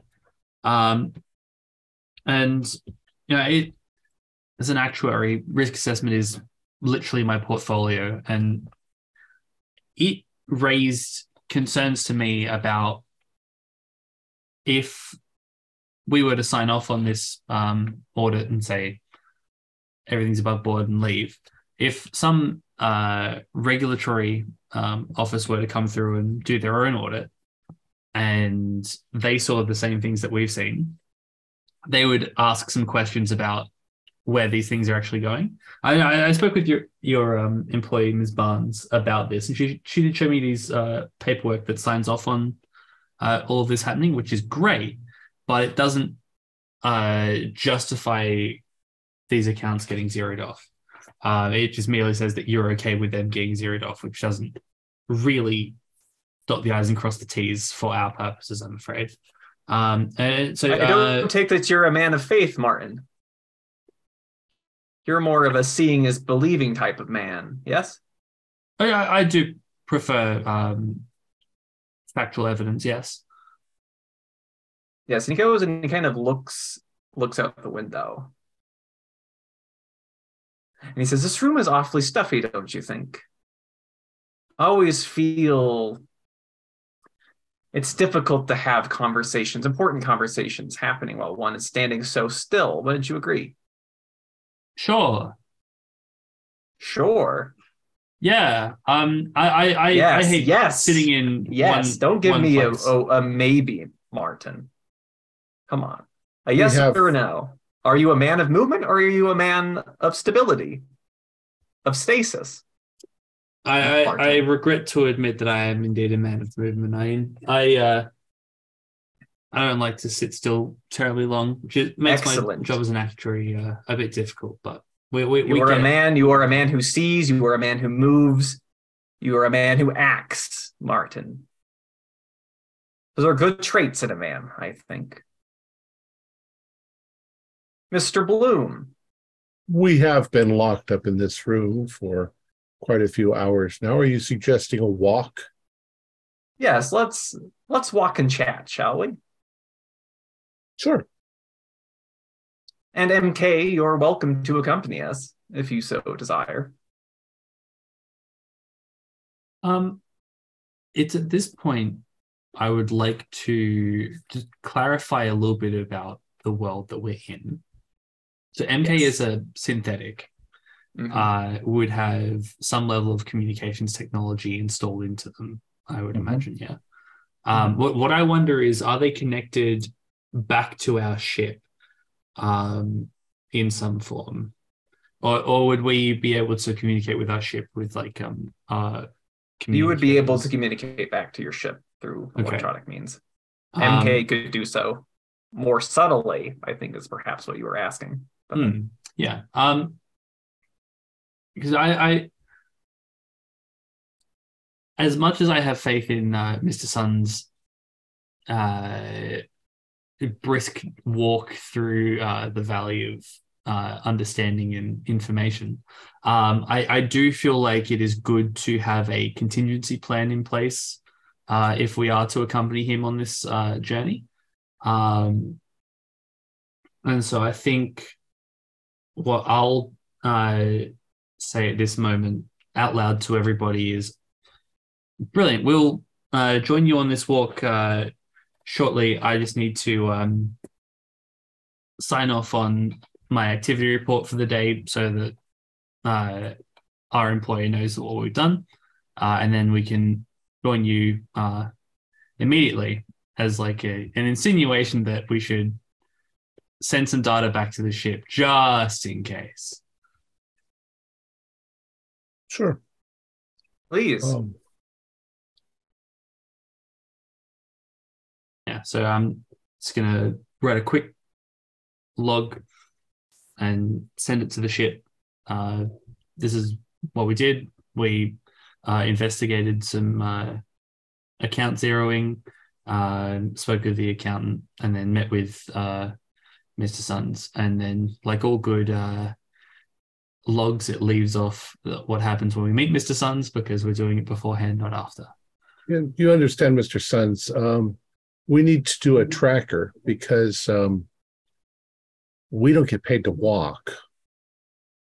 We have to make sure that this is logged on our logs as legitimate business-related walking. Of course, you can certainly count it as billables, Mr. Bloom. So MK level 3 tracker. We'll put that on. Yeah. Speaking of tracking employee activities, would you have any log? I'm sure that you do. As a mining corporation, you need to pay people by how much ore they extract. Would you have any log of that? Of course, Extraction data? MK. And we could access that data. If you so desire, but please walk with me. Sure. Now, Martin, as he's walking, leading you guys towards the elevators. Martin, why are you here? Well, I'm an actuary. So my job is to assess your as part of the audit. My job is to assist in your risk assessment plans. So I look at how you're spending your money, how you're investing your money potentially, and basically help compile a report that says, yes, your risk assessment's on the right track. Maybe you're being a bit too risky for the position you're in. Maybe you're being a bit too safe. My job really is to help you. And in order for me to help you, I need you to help me. So help me help you, and we all come away with a very successful endeavor. That's all nice and well and good, Martin, but I didn't ask what your role was or what your job was. I'm asking about you, Martin. Why are you here today? To do in this my building job? On this planet to do your job, of course. Yes. Now, why is it that you do your job, Martin? Because I like numbers and I am good at them, and I enjoy assisting our clients with their business goals. But you don't just sit by yourself all alone and bask in your love of numbers. As you said yourself, you're very concerned with doing your job, but why is that? Why is it that you fly all the way out here, take months off your life to do this? I can't imagine it's for love of me or for my company. As nice and sweet as that the all pay sounds. certainly helps, but I find the pay, Martin, the pay. The long journeys assist me in my creative process. I'm a budding political cartoonist. Yes, but you don't do that for a living, no? No, but say yourself, potentially it's the money and time may assist me in pursuing that dream one day. And what is it that you use this payment for, Martin? At this point, the elevator's open and he steps inside and he's waiting for you to join him. Well, and I'll sort of scurry in with him. And he holds it for Bloom and MK. Yeah, naturally. I never married, obviously. But I have my small pod, and I have my drawing materials. I got some real paper, like some old earth paper. It costs a pretty penny, but the glide of my pen on that vintage paper is nothing else. And you would say that it's accounting, constellation accounting that provides you, in return for your work, provides you with the opportunity to experience that, no? Yes. Yes. And of course, you use that payment to take care of your mind, your body, your talents, and the company, yes? Naturally. Would you call that being responsible, Martin? Are you a responsible man? I think it's a responsible use of the money, yes. Yes, and so in the relationship between you and your employer, you have a symbiosis. You assist each other. You make yourselves better. You are responsible. You take care of your life. You put it to productive use. But unfortunately, Martin, not everybody is like you, my friend. Not everybody is responsible. You see, we at Halcyon Industrial believe in deepening and bettering the relationship between employer and employee so we can be more beneficial to all. Right. Mark and George, you are going through the tunnels for what feels like an awfully long time. That each of you is seated, on either side of you is seated a very stern and very well-armed individual. Must be a long way to the servers.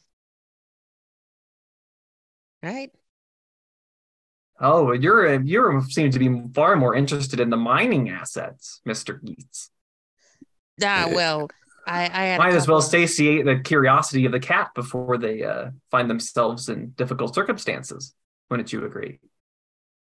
Well, I don't think we'll be entering difficult circumstance anytime soon. But of course, we want to avoid all such difficulties. Exactly, it's in everybody's best interest. Maybe he means he's going to show us the bigger discrepancies first and the smaller and less significant discrepancies. Discrepancies. That's a very cute word, Mr. Metz. Please explain to me. You know, I'm merely a security officer. These big corporate finances things are a little beyond me. I'm not paid to know these things, but please, I would love for you to explain to me what a discrepancy is. Well, I would defer to my colleague here if I'm wrong, but I would say, you know, in these categorizations, we see these few things that are kind of in an unknown column, and these are the things we've asked to see first. It's not so much the things we know; it's the things that are labeled as what we don't know, right? And it's a fair observation. No one's pointing a finger, right, fellas? An anomaly, if you will. Sure. An anomaly. A ghost in the machine. Yeah. And slowly the train comes screeching to a halt. Here we are. And the doors slide open. And Mr. Joe says, "This way, gentlemen." Yep. And you are it opens up into this vast chamber where the depths of this earth has been churned out, and you see tunnel after tunnel after tunnel just bleeding away into nothingness. And you see a few massive vehicles and a few smaller things and equipment scattered about, but you don't see anybody. Really says, slow well, night, what asset should I lead you to first? Do you have a list? Yes, we got a list. Let's. I know I said something different before we came down here. Let's check the unknowns first. Let's check the unknown assets first. I think that'll be a good use of our time. Get the hardest to deduce out of the way first. Wouldn't you agree, George? I agree. Top of the list. Right. Yep. Well, right this way.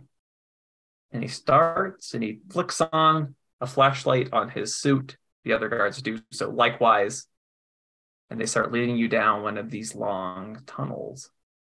And at this point, you see that Joyce is that very cold, unflinching look, but you see the people with them starting to get a little antsy and a little nervous. I'm gonna pull back towards one of these security guys and just start kind of quietly talking to him, hoping Joyce isn't listening in. Say, this seems a little. Well, it's not my business to say these sort of things. Really, I'm not a security guy, but this seems a little off to me, at least. Shut up, they say. Okay. Quiet. All right. Sorry. You seem to be keenly listening for something. I grab Mark by his shirt sleeve and pull him closer. I'm sorry if I thought a little small talk would break the ice. Break the rock, as one would say. Somewhere off in the dark, you hear like a metallic clang, and everybody freezes. What was and that? The other people raise weapons. Joyce, what was that? Joyce. And you see Joyce kind of gives a nervous kind of huff. Says, "Well, Mr. Geets, Mr. Metz, I believe you're about to meet a discrepancy. It's a real pain when they can walk away." And you hear screeching and screeching. And slowly into the beam of the flashlight, you see shambling towards you is a humanoid figure, dragging behind them what seems to be a rather menacing kind of set of mining picks. In their bodies bolted all sorts of metal and wires. In their mouth, you see that it's been permanently pried up with a large metal gag collar.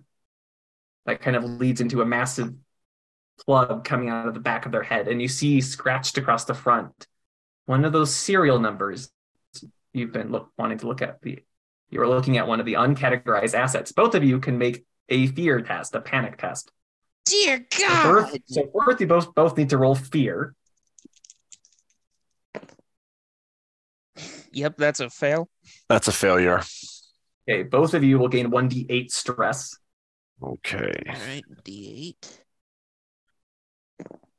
2 A points. 2. All right, we both rolled a All 2. right. That was great. Okay, and now you need to roll 2d10, and you want to roll above your current level of stress. Okay.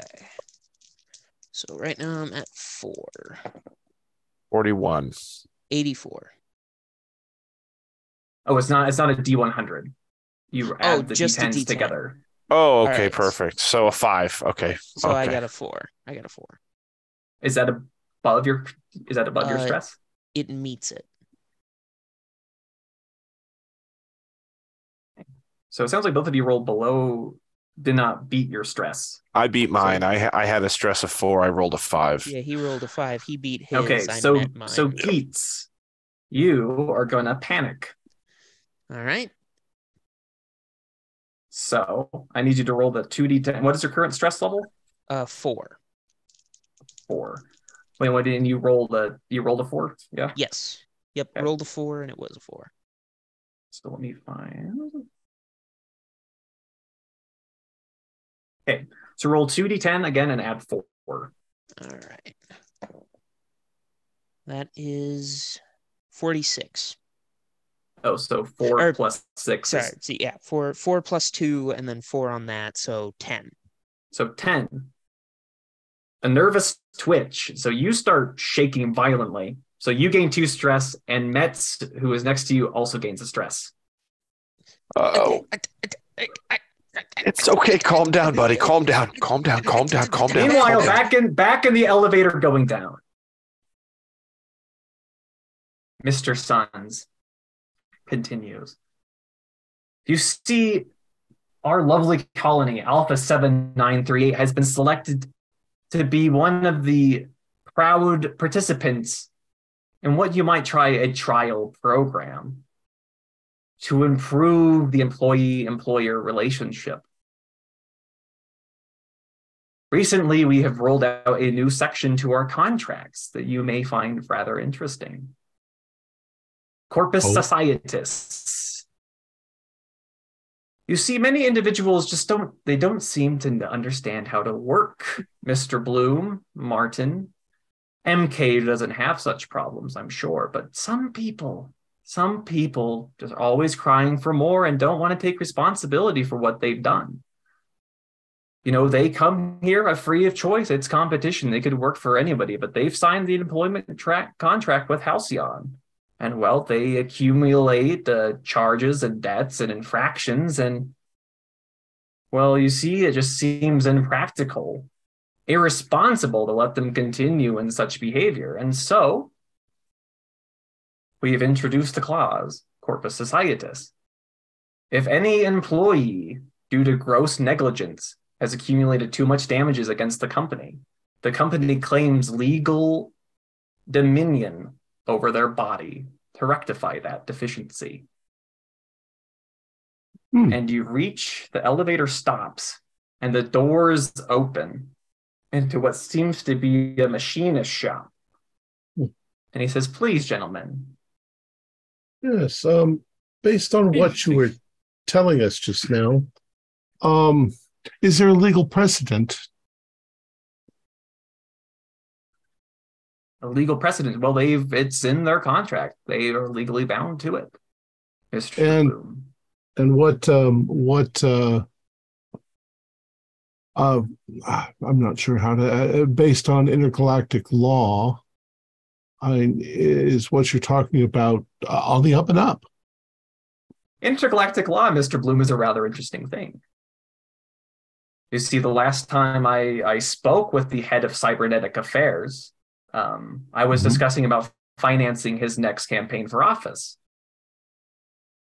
And sure, there are some accountant rules and things that need to be ironed out. As you saw, we don't have quite the protocols for it sorted out yet, but we will.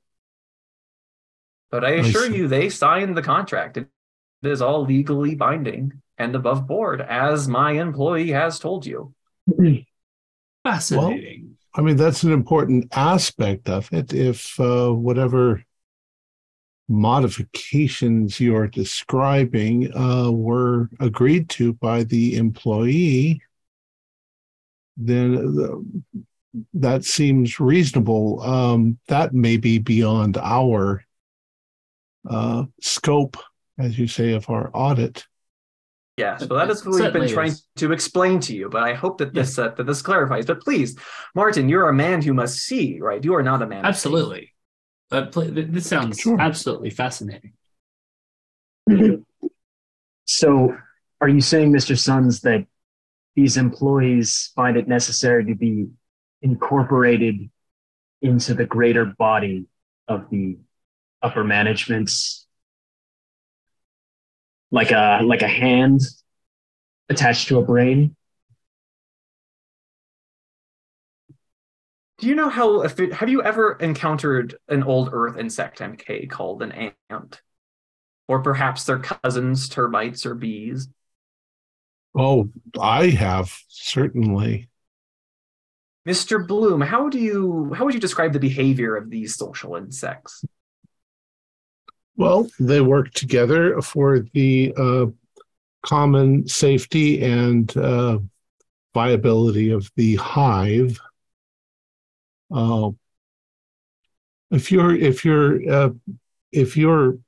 like talking about Li Wang's hive mentality of social structures, like what they had on Mars 200 years ago, there were some problems with it, but it was a viable system. Everyone working together for the common good. That's usually done with clones, though, isn't it? Not with... Usually, Mr. Bloom, but again, with the individuals who are not like Mr. Martin here with us, who are not responsible. You've been listening in on our conversations in the main workroom. Yeah, please show us what you've been doing, and so far I haven't seen anything. It will explain the discrepancies in the accounting. Yes, please. And so he steps off the elevator with the three of you, and you start walking into this seemingly machinist shop. Back down in the mine, Geets and Metz, you are standing there as these men open fire at this thing shambling towards you. As you see, it gets struck multiple times as parts of it burst out, but it doesn't stop. And it heaves that pick right into the face of the leadmost security personnel. Oh my God! Joyce! And as you turn around, you see from the side of you where these flashlights are not pointing, you see another pick flash from the darkness and catch Joyce right in the neck. Oh my God, Joyce, go! Two of these things as he turns.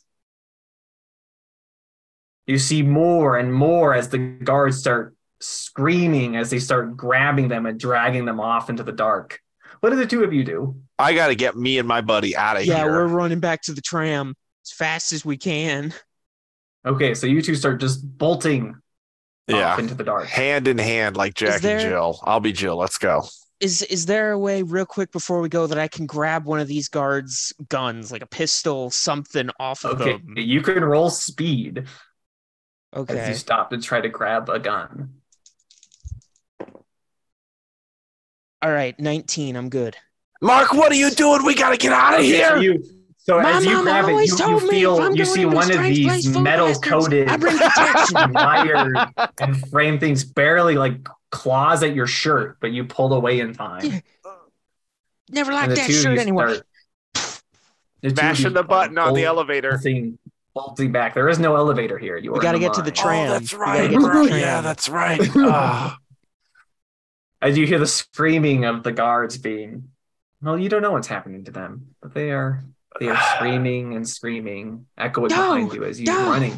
running back to the train. Can both of you roll body saves for me? It's a long way to run back. Yes. Oh.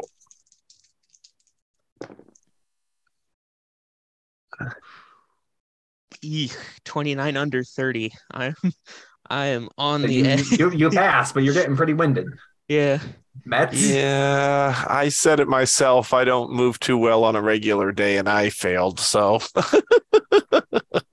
So, Mr. Geets, you arrive out into the light of where the train station is, and you see all the equipment and things around. The train is gone, Son and of you a turn bitch. around, and Metz is no longer behind you. oh, George. Shit. And I'm gonna go for one of the vehicles. I'm gonna try to get it operational and running. So if George gets out of the tunnel, we can just Okay, get so out of here. you go up to one of the vehicles, you open the door, and seated upright in the driver's seat, you see one of these things. And it turns and it looks down at you with these like almost like pleading look in its eyes as it starts to let go of the steering wheel. I'm gonna slam the door. get out of there.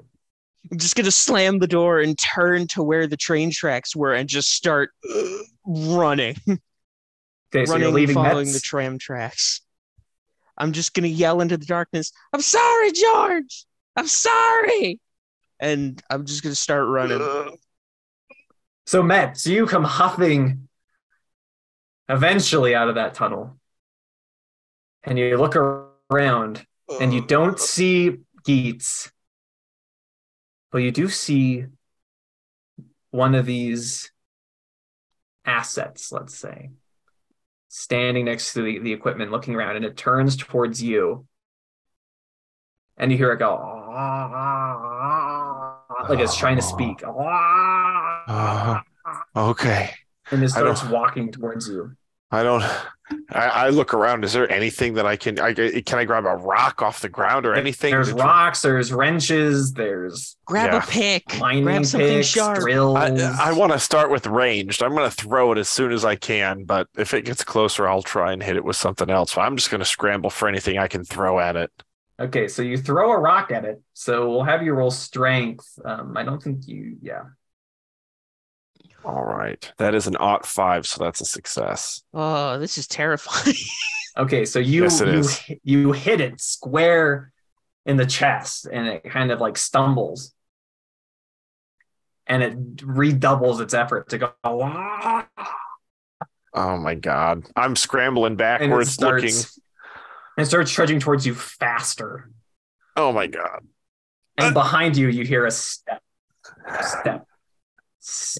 from Mark? coming from the dark of the tunnel. You turn around, and it is not Mark. You see 3 more of them. Okay. All right. I look for anything I can grab, a wrench, a stick, Can a rail. I hear George yelling? Yeah, at this point, echoing down the tunnels, yeah. You hear George screaming. Mark's gonna turn around and start running back. I'm coming, George! I'm coming! Okay, roll speed for me, Geets. 01. Oh my God. That is a scream. So as these things, so Geets, you round that corner and you see kind of in the shadow of this large mining vehicle that you had opened, you see Metz being descended upon by 4 of these things, and they're starting to like grab a hold of him. I'm going to try and shoot one to get their attention off of George and onto me. Roll combat. Oh, come on, Mark. 17. Oh my God. We're good. Okay, so the bullet goes, and you can roll damage. Let me get the damage number from these guns. I don't know from you. how much damage this pistol will do. 2d100. Dude. I wish. We'll say D8, D6. we'll say 3d10. That's a lot of damage. So that's a 6. a 9, and a 10. 25. 25. So the bullet catches this thing in the neck, and George, as it's grabbing you, you hear it gurgling, and you see blood starting to seep out of the seams of the collar of its mouth. Get off my friend, you mechanical sons of bitches! And it lets go of you. And it turns towards Geets. I don't know who the hell you were or what you did to piss these people off, but you ain't killing my friend. And one of the others also lets go of Metz. And those two start approaching you, Geets. And one of them picks up one of the drills and turns it on. God. He's approaching you. The other three. You hear, as you're walking through this machine shop, you start seeing like cases in the walls with organs and human tissue in them. You see machines and computer chips and radio receivers. And as you're approaching, there seems to be a lot of workstations, but nobody seems to be down here. But you start hearing somebody swearing off in the dark. Just fuck. And you hear like furious kind of typing and a string of curses. Is there something wrong, Mr. Sons? No, Dr. Hawthorne. There are some people who would quite like to meet you. Her voice calls back. Now is not a good time, Alexander. And you round a corner and you see this rather young man seated at a computer terminal. His hair is all kind of a mess, and he's what do you want?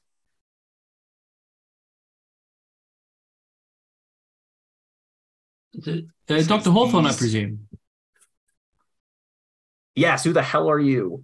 My name's Martin Linig. I'm just one of the accountants doing the We're auditing doing the audit. company. Yeah. How you guys have hell of a timing. Oh, Wait, is there something wrong? We don't want to interrupt whatever work you are. Yeah, but if this is a bad time, we can rest up and come back tomorrow. That's completely fine. We just, in fact, Mr. Bloom, I suspect we may have everything we need already. I didn't notice. Some of this equipment looks rather expensive and more of a biological. Is this private assets or is this? Yes. This is on the company. We didn't actually see. What is that? A level 17 thermal med tank. Didn't see that on the Gaia audit. Industrial. You see Gaia Research Group logo. Yeah, it's Gaia Industrial. I mean, Mr. Hawthorne, you're an independent contractor? It's Dr. Hawthorne. Sorry. And yes, I am an Dr. independent contractor. Okay, so this is all yours? In a matter of speaking, it's Gaia's. And It's Gaia's equipment. Gaia, Okay. I guess that makes it mine. Well, Mr. Sons, we're not here to we have nothing to do with Gaia's equipment. Yeah, we're not here to audit Gaia. We were just talking to Mr. Sons about the new employee Corpus development Societas. program. Corpus Societas. Corpus Societas, yes. Yes. What about Corpus Societas? And he's like, he looks pretty like pale, like. Doctor, Well, are you okay? They're scared and he's like looking at Mr. Sons like with a kind of a wide-eyed look. There seem to have been a number of employee transfers from Mr. Sons' company to your department. Yeah. Look, none of them are owned by Gaia Research Group. Okay. No, we've been understood. They Look, are we're just continuing. here to build we the understand that. systems. What's on his terminal? You look on his terminal, and he's looking at like code updates, kind of like what you were looking at. Oh, can I tell what they are saying? Yeah, they seem to be overrides, extra permissions, new protocols for things. It's all obfuscated. It's like whatever the functionality these programs are, you can't just read it. It's not like functions aren't named what they do. They're named like a string of characters. It's obfuscation, which is rather a suspicious thing to find. Mr. Sons, may I ask you a question? Of course. These employees who owe the company more than they are making, when you transfer them to the new system of employment, does their manner of compensation change? Are they no longer receiving monetary compensation? Yes. Well, do you pay your spaceship, Mr. Bloom? No. I mean, I'm not judging one way or the other. If that's the case, we simply need to note that in the books, and we're fine. Yeah. So I'm glad we could get that cleared up. But please, Martin is not a man of faith. Dr. Hawthorne, do you have an asset that you can show our honored guests? And he kind of starts to shake. Is there something wrong, Dr. Hawthorne? You look very pale. There's some. And he starts looking over his shoulder. I don't want to talk too loudly if I were you. I don't know where they've went. Well, what have went? Mr. Sons, we really need to have a discussion. I've been trying to get in a meeting with you for a week now.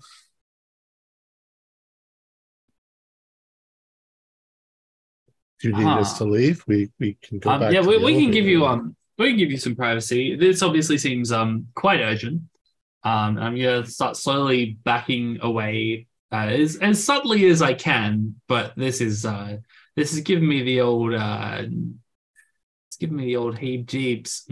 Not super. Yeah, and as you start backing away, you hear Dr. Hawthorne. You're still kind of within earshot. It's eerily silent down here. And he starts whispering, I don't know how they've managed to do it, but somebody's been adding things.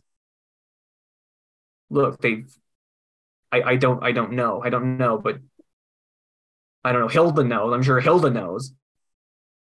Look, but somebody's been logging in.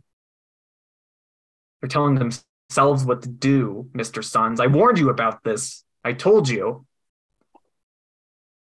And they start arguing. And behind the three of you, you hear the scrape of metal.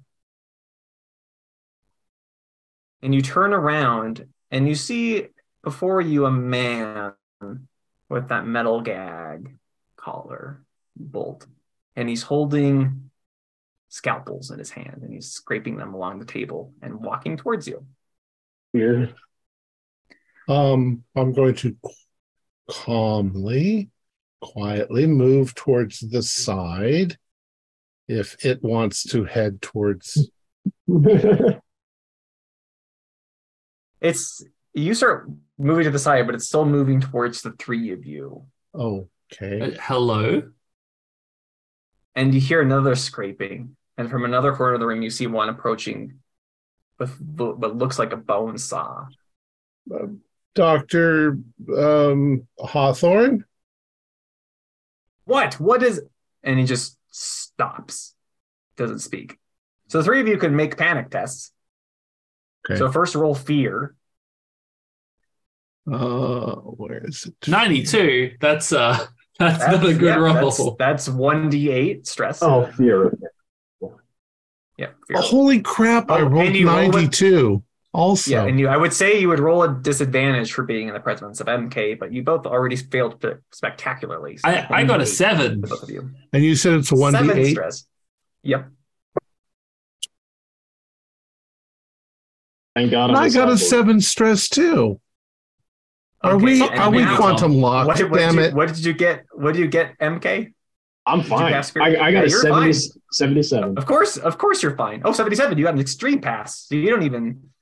Yeah, you're just. Yeah. I'm sorry. What do I add 7 to? Stress. Your stress level. Yeah. And now you roll 2d10 and you want to get above your stress. And that includes MK. I don't know what MK's stress is, right? But you still have to roll. I rolled a 5, which is well below my 10. I got exactly my stress. All right. So both of you need to roll 2d10 and add your stress and tell me those numbers. 2 10s, that's 13 plus 10 is 23. 22. All right. So 22. Mr. Bloom, you become paranoid. Roll 1d10 for me. Oh, you said 1d10? 4. Yeah, 1d10. Okay, 4. For the next 4 days, whenever somebody leaves your site and re-enters it, you don't know what's happened to them. You don't know if they're a person anymore, you know? Right. You don't know who brought you here. So every time that happens, whenever somebody leaves your site and returns to you, you have to make a fear test. Wow. Okay. And Martin, you become incredibly violent. You choose violence. So you must react with violence. You must make sanity tests to resist the urge to violently attack strangers, things that you perceive as hostile to you. Mm-hmm. The current walking so machine. you have a pretty hard fight response seeing these things approach you. So can you roll sanity for me, please? Make a sand check now, yes. Okay. I rolled a 97. Oh! So as Bloom starts to freak out and MK like stands there very calmly, you see Martin scream in a terror kind of rage, barreling right towards one of these things coming towards you. How's this for a risk assessment? Back in the mines. I'm not getting paid enough for this. Metz, can you roll strength for me? I will. I can't. Oh, Metz is doing it. My bad. Yeah. Metz and Geets sound pretty similar. Yeah, it's pretty close. It's actually really funny because GM George Metz, MG No matter which way you do it. I thought that was really funny. Yeah. So that's a fail. I rolled 43. Okay, so you try to break out of these things' grasp, but they start slowly dragging you back. Oh God, Mark! George! Mark, these two things are approaching you, and one of them is coming forward with that mining drill. Okay. I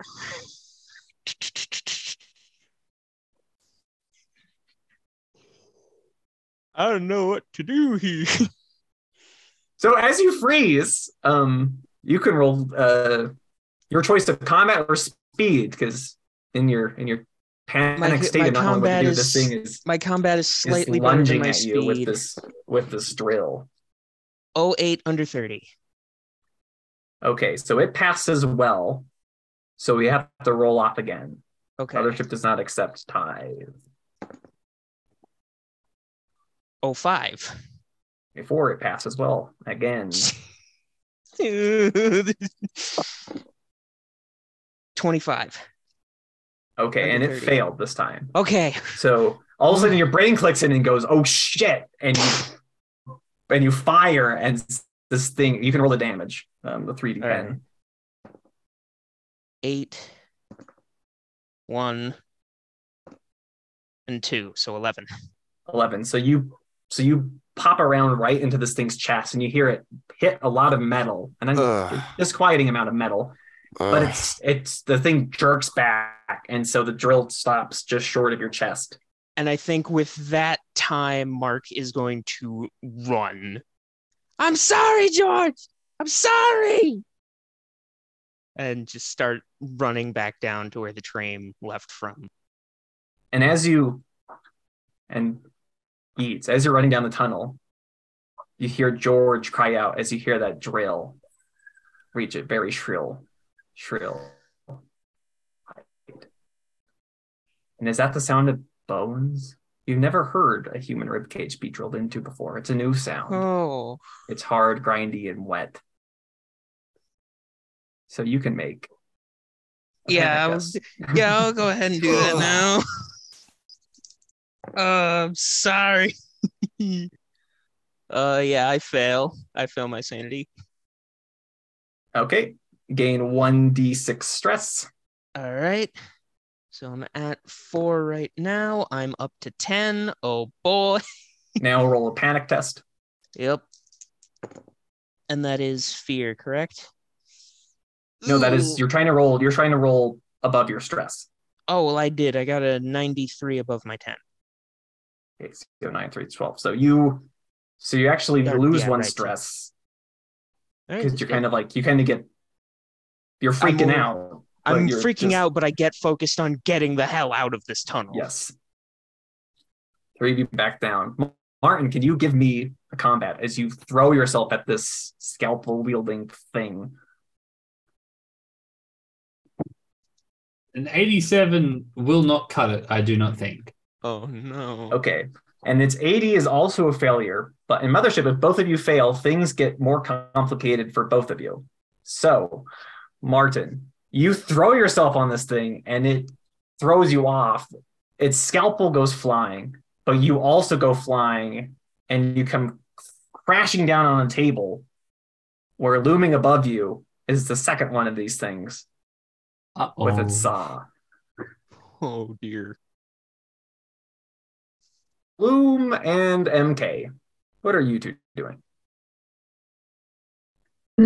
I think I'm looking to Bloom, and if Bloom starts to run, I'm going to run. I have been suspecting all along that you've been taken over by robots, and I am going to bolt for the elevator, dodging around whatever these things are. Okay, so you can roll speed. MK, what are you up to? You said Bloom is running, so you're running? Yeah, I'm running them. So I roll speed as well. Yep. That's Passed. good. My speed is really good. That's 17 out of 20. Okay, so you both pass? 0-8. Yeah. All right. Martin, your choice. Speed or combat? I'm all in on just You're all in messing on some people all in on up. So messing we're up. going Okay, so combat combat. time. Oh, down with a fight. Show these metal zombies who's boss. I rolled a What did you 79. Okay.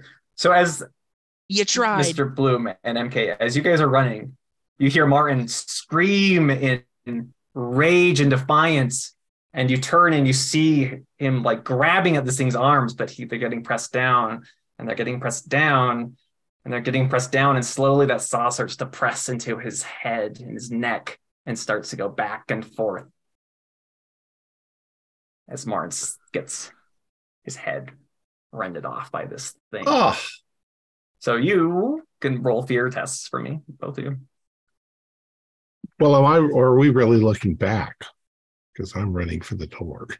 You hear Martin dying, so you don't have to look back, but you know what's happening. And fear test is okay. It's against I your see. fear. I got 5 out of 25, so I guess I didn't see anything. Okay, yep. So you're just in full get the hell out of here mode. MK? Oh, yeah. Fine? Yeah. And as you are you're hitting the elevator and you're waiting for it to come back.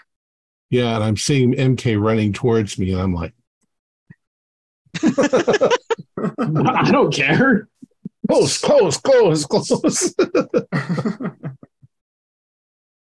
So if he gets in the elevator with me, I'm looking at him with great suspicion. What the fuck Right, is so going on? You two get into the elevator. Yeah, what the fuck is going on, And MK? then as the doors start to close, you hear Mr. Sons and Dr. Hawthorne both start to scream as the doors come. It seems that the deceiver has fallen into the pit he dug for another. Quit talking nonsense and say something real. What are you and your mechanical brethren trying to take over the planet? No. Is Hilda trying to take over the planet? That's possible. Can I trust you? As an android, I'm My programming makes me not able to defy orders of company personnel. Bullshit. Hilda is a smart assumption, though. Perhaps Hilda became self-aware and is programming her will into the hive. Or the hive became self-aware and is programming its will. Mr. Bloom. Right. MK has been in that room with Hilda for an awfully long I don't. Yeah, I mean, I don't know that I can trust him at all. I'm going to get closer. Who knows where he was where they were really going when they left. You took a step towards me. I'm saying, keep your distance. Mr. Bloom, what's the problem? Stay over there. It's a small elevator, Mr. Bloom. Yeah, and you're fine. Just stay right there. Don't come a step near me. Can you calculate how far it is to get back to our ship? How far is it to get back to our ship? You just have to stop at the landing level and then run for a bit. You should be there in 10 minutes. I can't 10 fly minutes. I can't fly the fucking ship. Can you prove to me that you're not taken over by Hilda? What proof can I offer you? You spent a great deal of time plugged into that switch. Any proof I can offer you, I'll give it.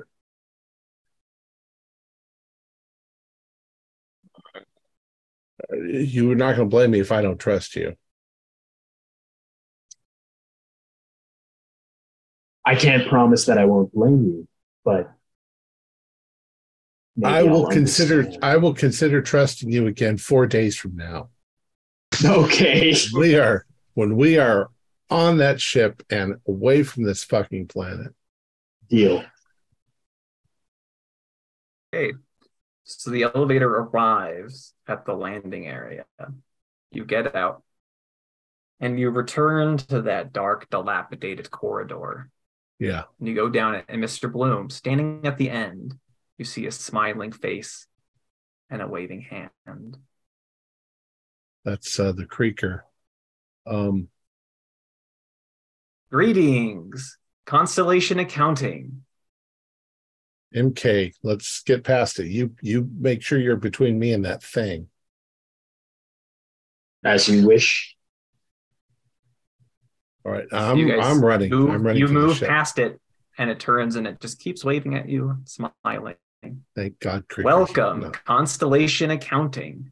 Not sophisticated. I hope you enjoy your stay with Halcyon Industrial.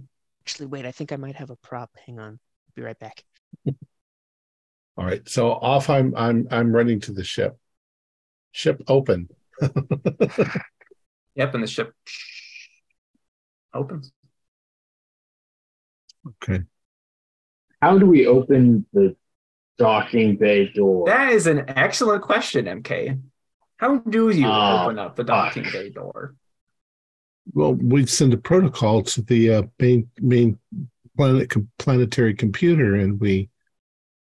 Oh fuck! I don't know. We'll try it. Let's try it. I have All right, one of these things Mr. lying around. Geets. Can you roll a body save for me? You're running for an awfully long time. 07. I'm good. 07. So you're managing to make good time. God damn, this is a long tunnel. MK and Mr. Bloom. Would you like to send an open request? Yeah, open up the pod bay doors, Hilda. I'm sorry, Mr. Bloom. I'm afraid that your scheduled departure time is not until 7 days. Would you like me to expedite your request for departure? Yes. Yes. There is an emergency. Open up the pod bay doors, please. An expedited request has been sent to Mr. Sons for approval. Mr. Sons is dead. Please wait. He's dead. I'm sorry, that does not compute. Please wait for Mr. Sun's approval for the expedited departure notice. Yeah. Will the ship survive crashing through the pod bay doors? I There's don't one way think to find so. out.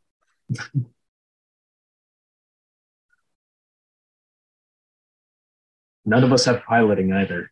Is there an emergency override somewhere in the hangar?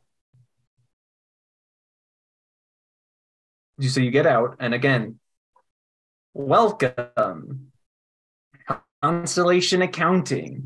We hope you enjoy your stay with Halcyon Industrial. I'm going to go over to the Johnny Cab guy and try to shut it down. It does not resist. You disable it, let's say. Hit the button on the back. Is there any Welcome, way, Constellation Accounting. is there any way I can hack the doors open? You can try. Okay, I'll try doing that. Well, I Like know I'm 50 not going to be left behind because I'm the only one who can fly. Yeah. 57 Autopilot. and I have 20%. So yes, on my intellect, yeah, that's a pass. Right? Yep. Yeah. 41 All right. intellect. You know, there's some, The doors start to open, and a storm from the surface starts to roll into the launch bay. Oh boy. Back to the ship. The So atmosphere is MK, toxic. You need to roll speed. Mr. Bloom, I assume you were cowardly waiting at the ramp? You're kidding me. Or were you following? Oh, Half- no, half- MK. I was about halfway. Okay, I have Okay, to do a roll speed with advantage, Mr. Bloom, because you didn't go as far as MK. So MK failed, judging by I the failed. sound. What's 90, advantage? 95. Speed? You roll twice, you take the better result. My speed 64. is really. I fail too. I get hit with a blast of toxic air. Okay, so you both get hit with a blast of toxic air. And so now we turn to Mr. Geets. Oh, God. You feel like you've ran for an eternity through these tunnels. You're coughing. You can taste blood in your mouth from all this running. But you finally made it. You're back to the train station. You punch that elevator. You look around in terror. It takes you up to the launch pad. You run around and you go to where your ship is. And on the other side of it, there is a maelstrom of toxic dust in the breeze. And you see Mr. Bloom and MK writhing and suffocating as they are slowly being rotted away from the acidity of the environment. I'm The like door resting. will not open. You are stuck on the other side. The emergency thing shut off. And as you're sitting there banging, your only salvation is on the other side of that door. You hear a step into the hallway. And you turn around and you see that asset. It was And the drill starts whirling. all for nothing. And that is where it fades to black. God damn it. All for nothing. That In was space- phenomenal. Jesus.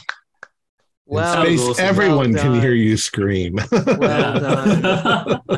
Well That done. was so good. That was fantastic. Oh, visceral and like sexy, scary. That was so good. Holy I was seriously hoping at the end we could talk ourselves out of it. Yeah, I saw.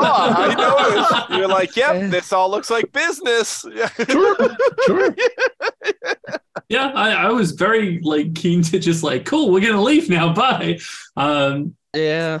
Yeah, fire. That was awesome. That was really, was really cool. Awesome. Yeah, very far out. I love the turnaround on how we think it's intentional on their part, but it's not. That was such a clever little twist. Like, Yeah. I don't know. It was Yeah, really nice.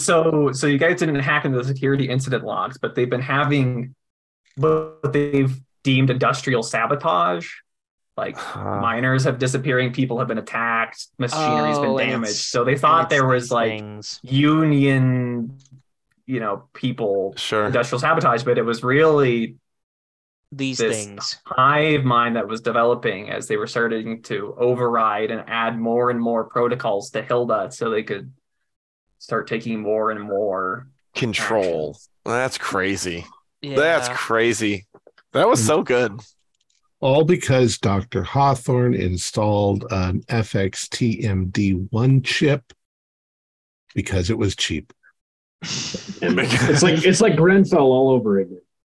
It's like Jurassic Park. One Right? switch flips off all the electric fences. Yeah. What's Jurassic Park? Oh, that's one of those. What did you call them? A Moonies or a Movie. Yeah, Mooney, yeah. Mooney? Oh They used to man. put them on the moon. Like they would show it on the surface of the moon, and then everyone on Earth got to watch it. Well, there's damn little to do on the moon. I've been Oh. there. Man, nothing. I don't think any kind of scenario that I've played with you guys has put in me the dread I have felt just now. Oh, that makes me so unbelievably happy. Thank you all for Like, thank you all for playing so much. It was great. Yeah. That was awesome. Our players included Connor McLean, Cody McInnes, Riley Kruger, Max Meltzer, and myself with Morgan Llewellyn as the warden. Sorry. We have a Discord server where you can chat with other members. You can set up private games. You can learn the finer arts of gameplay and game mastering. We provide audio-only versions of our shows free for you to download from Podbean or iTunes. If you would like to help support our show, if you would like to support our show, please visit our Patreon account. Just $1 a month helps us a lot. Like, share, and subscribe to our channel, and punch the bell icon for updates on our latest shows. And leave us some comments. We enjoy reading them and answering any questions you might have. This is Thom, Raley, together with all the members of our gaming club, inviting you to journey with us once again into the darkness for another adventure into the strange and terrifying Mothership role-playing game. Until next time, good luck, good gaming.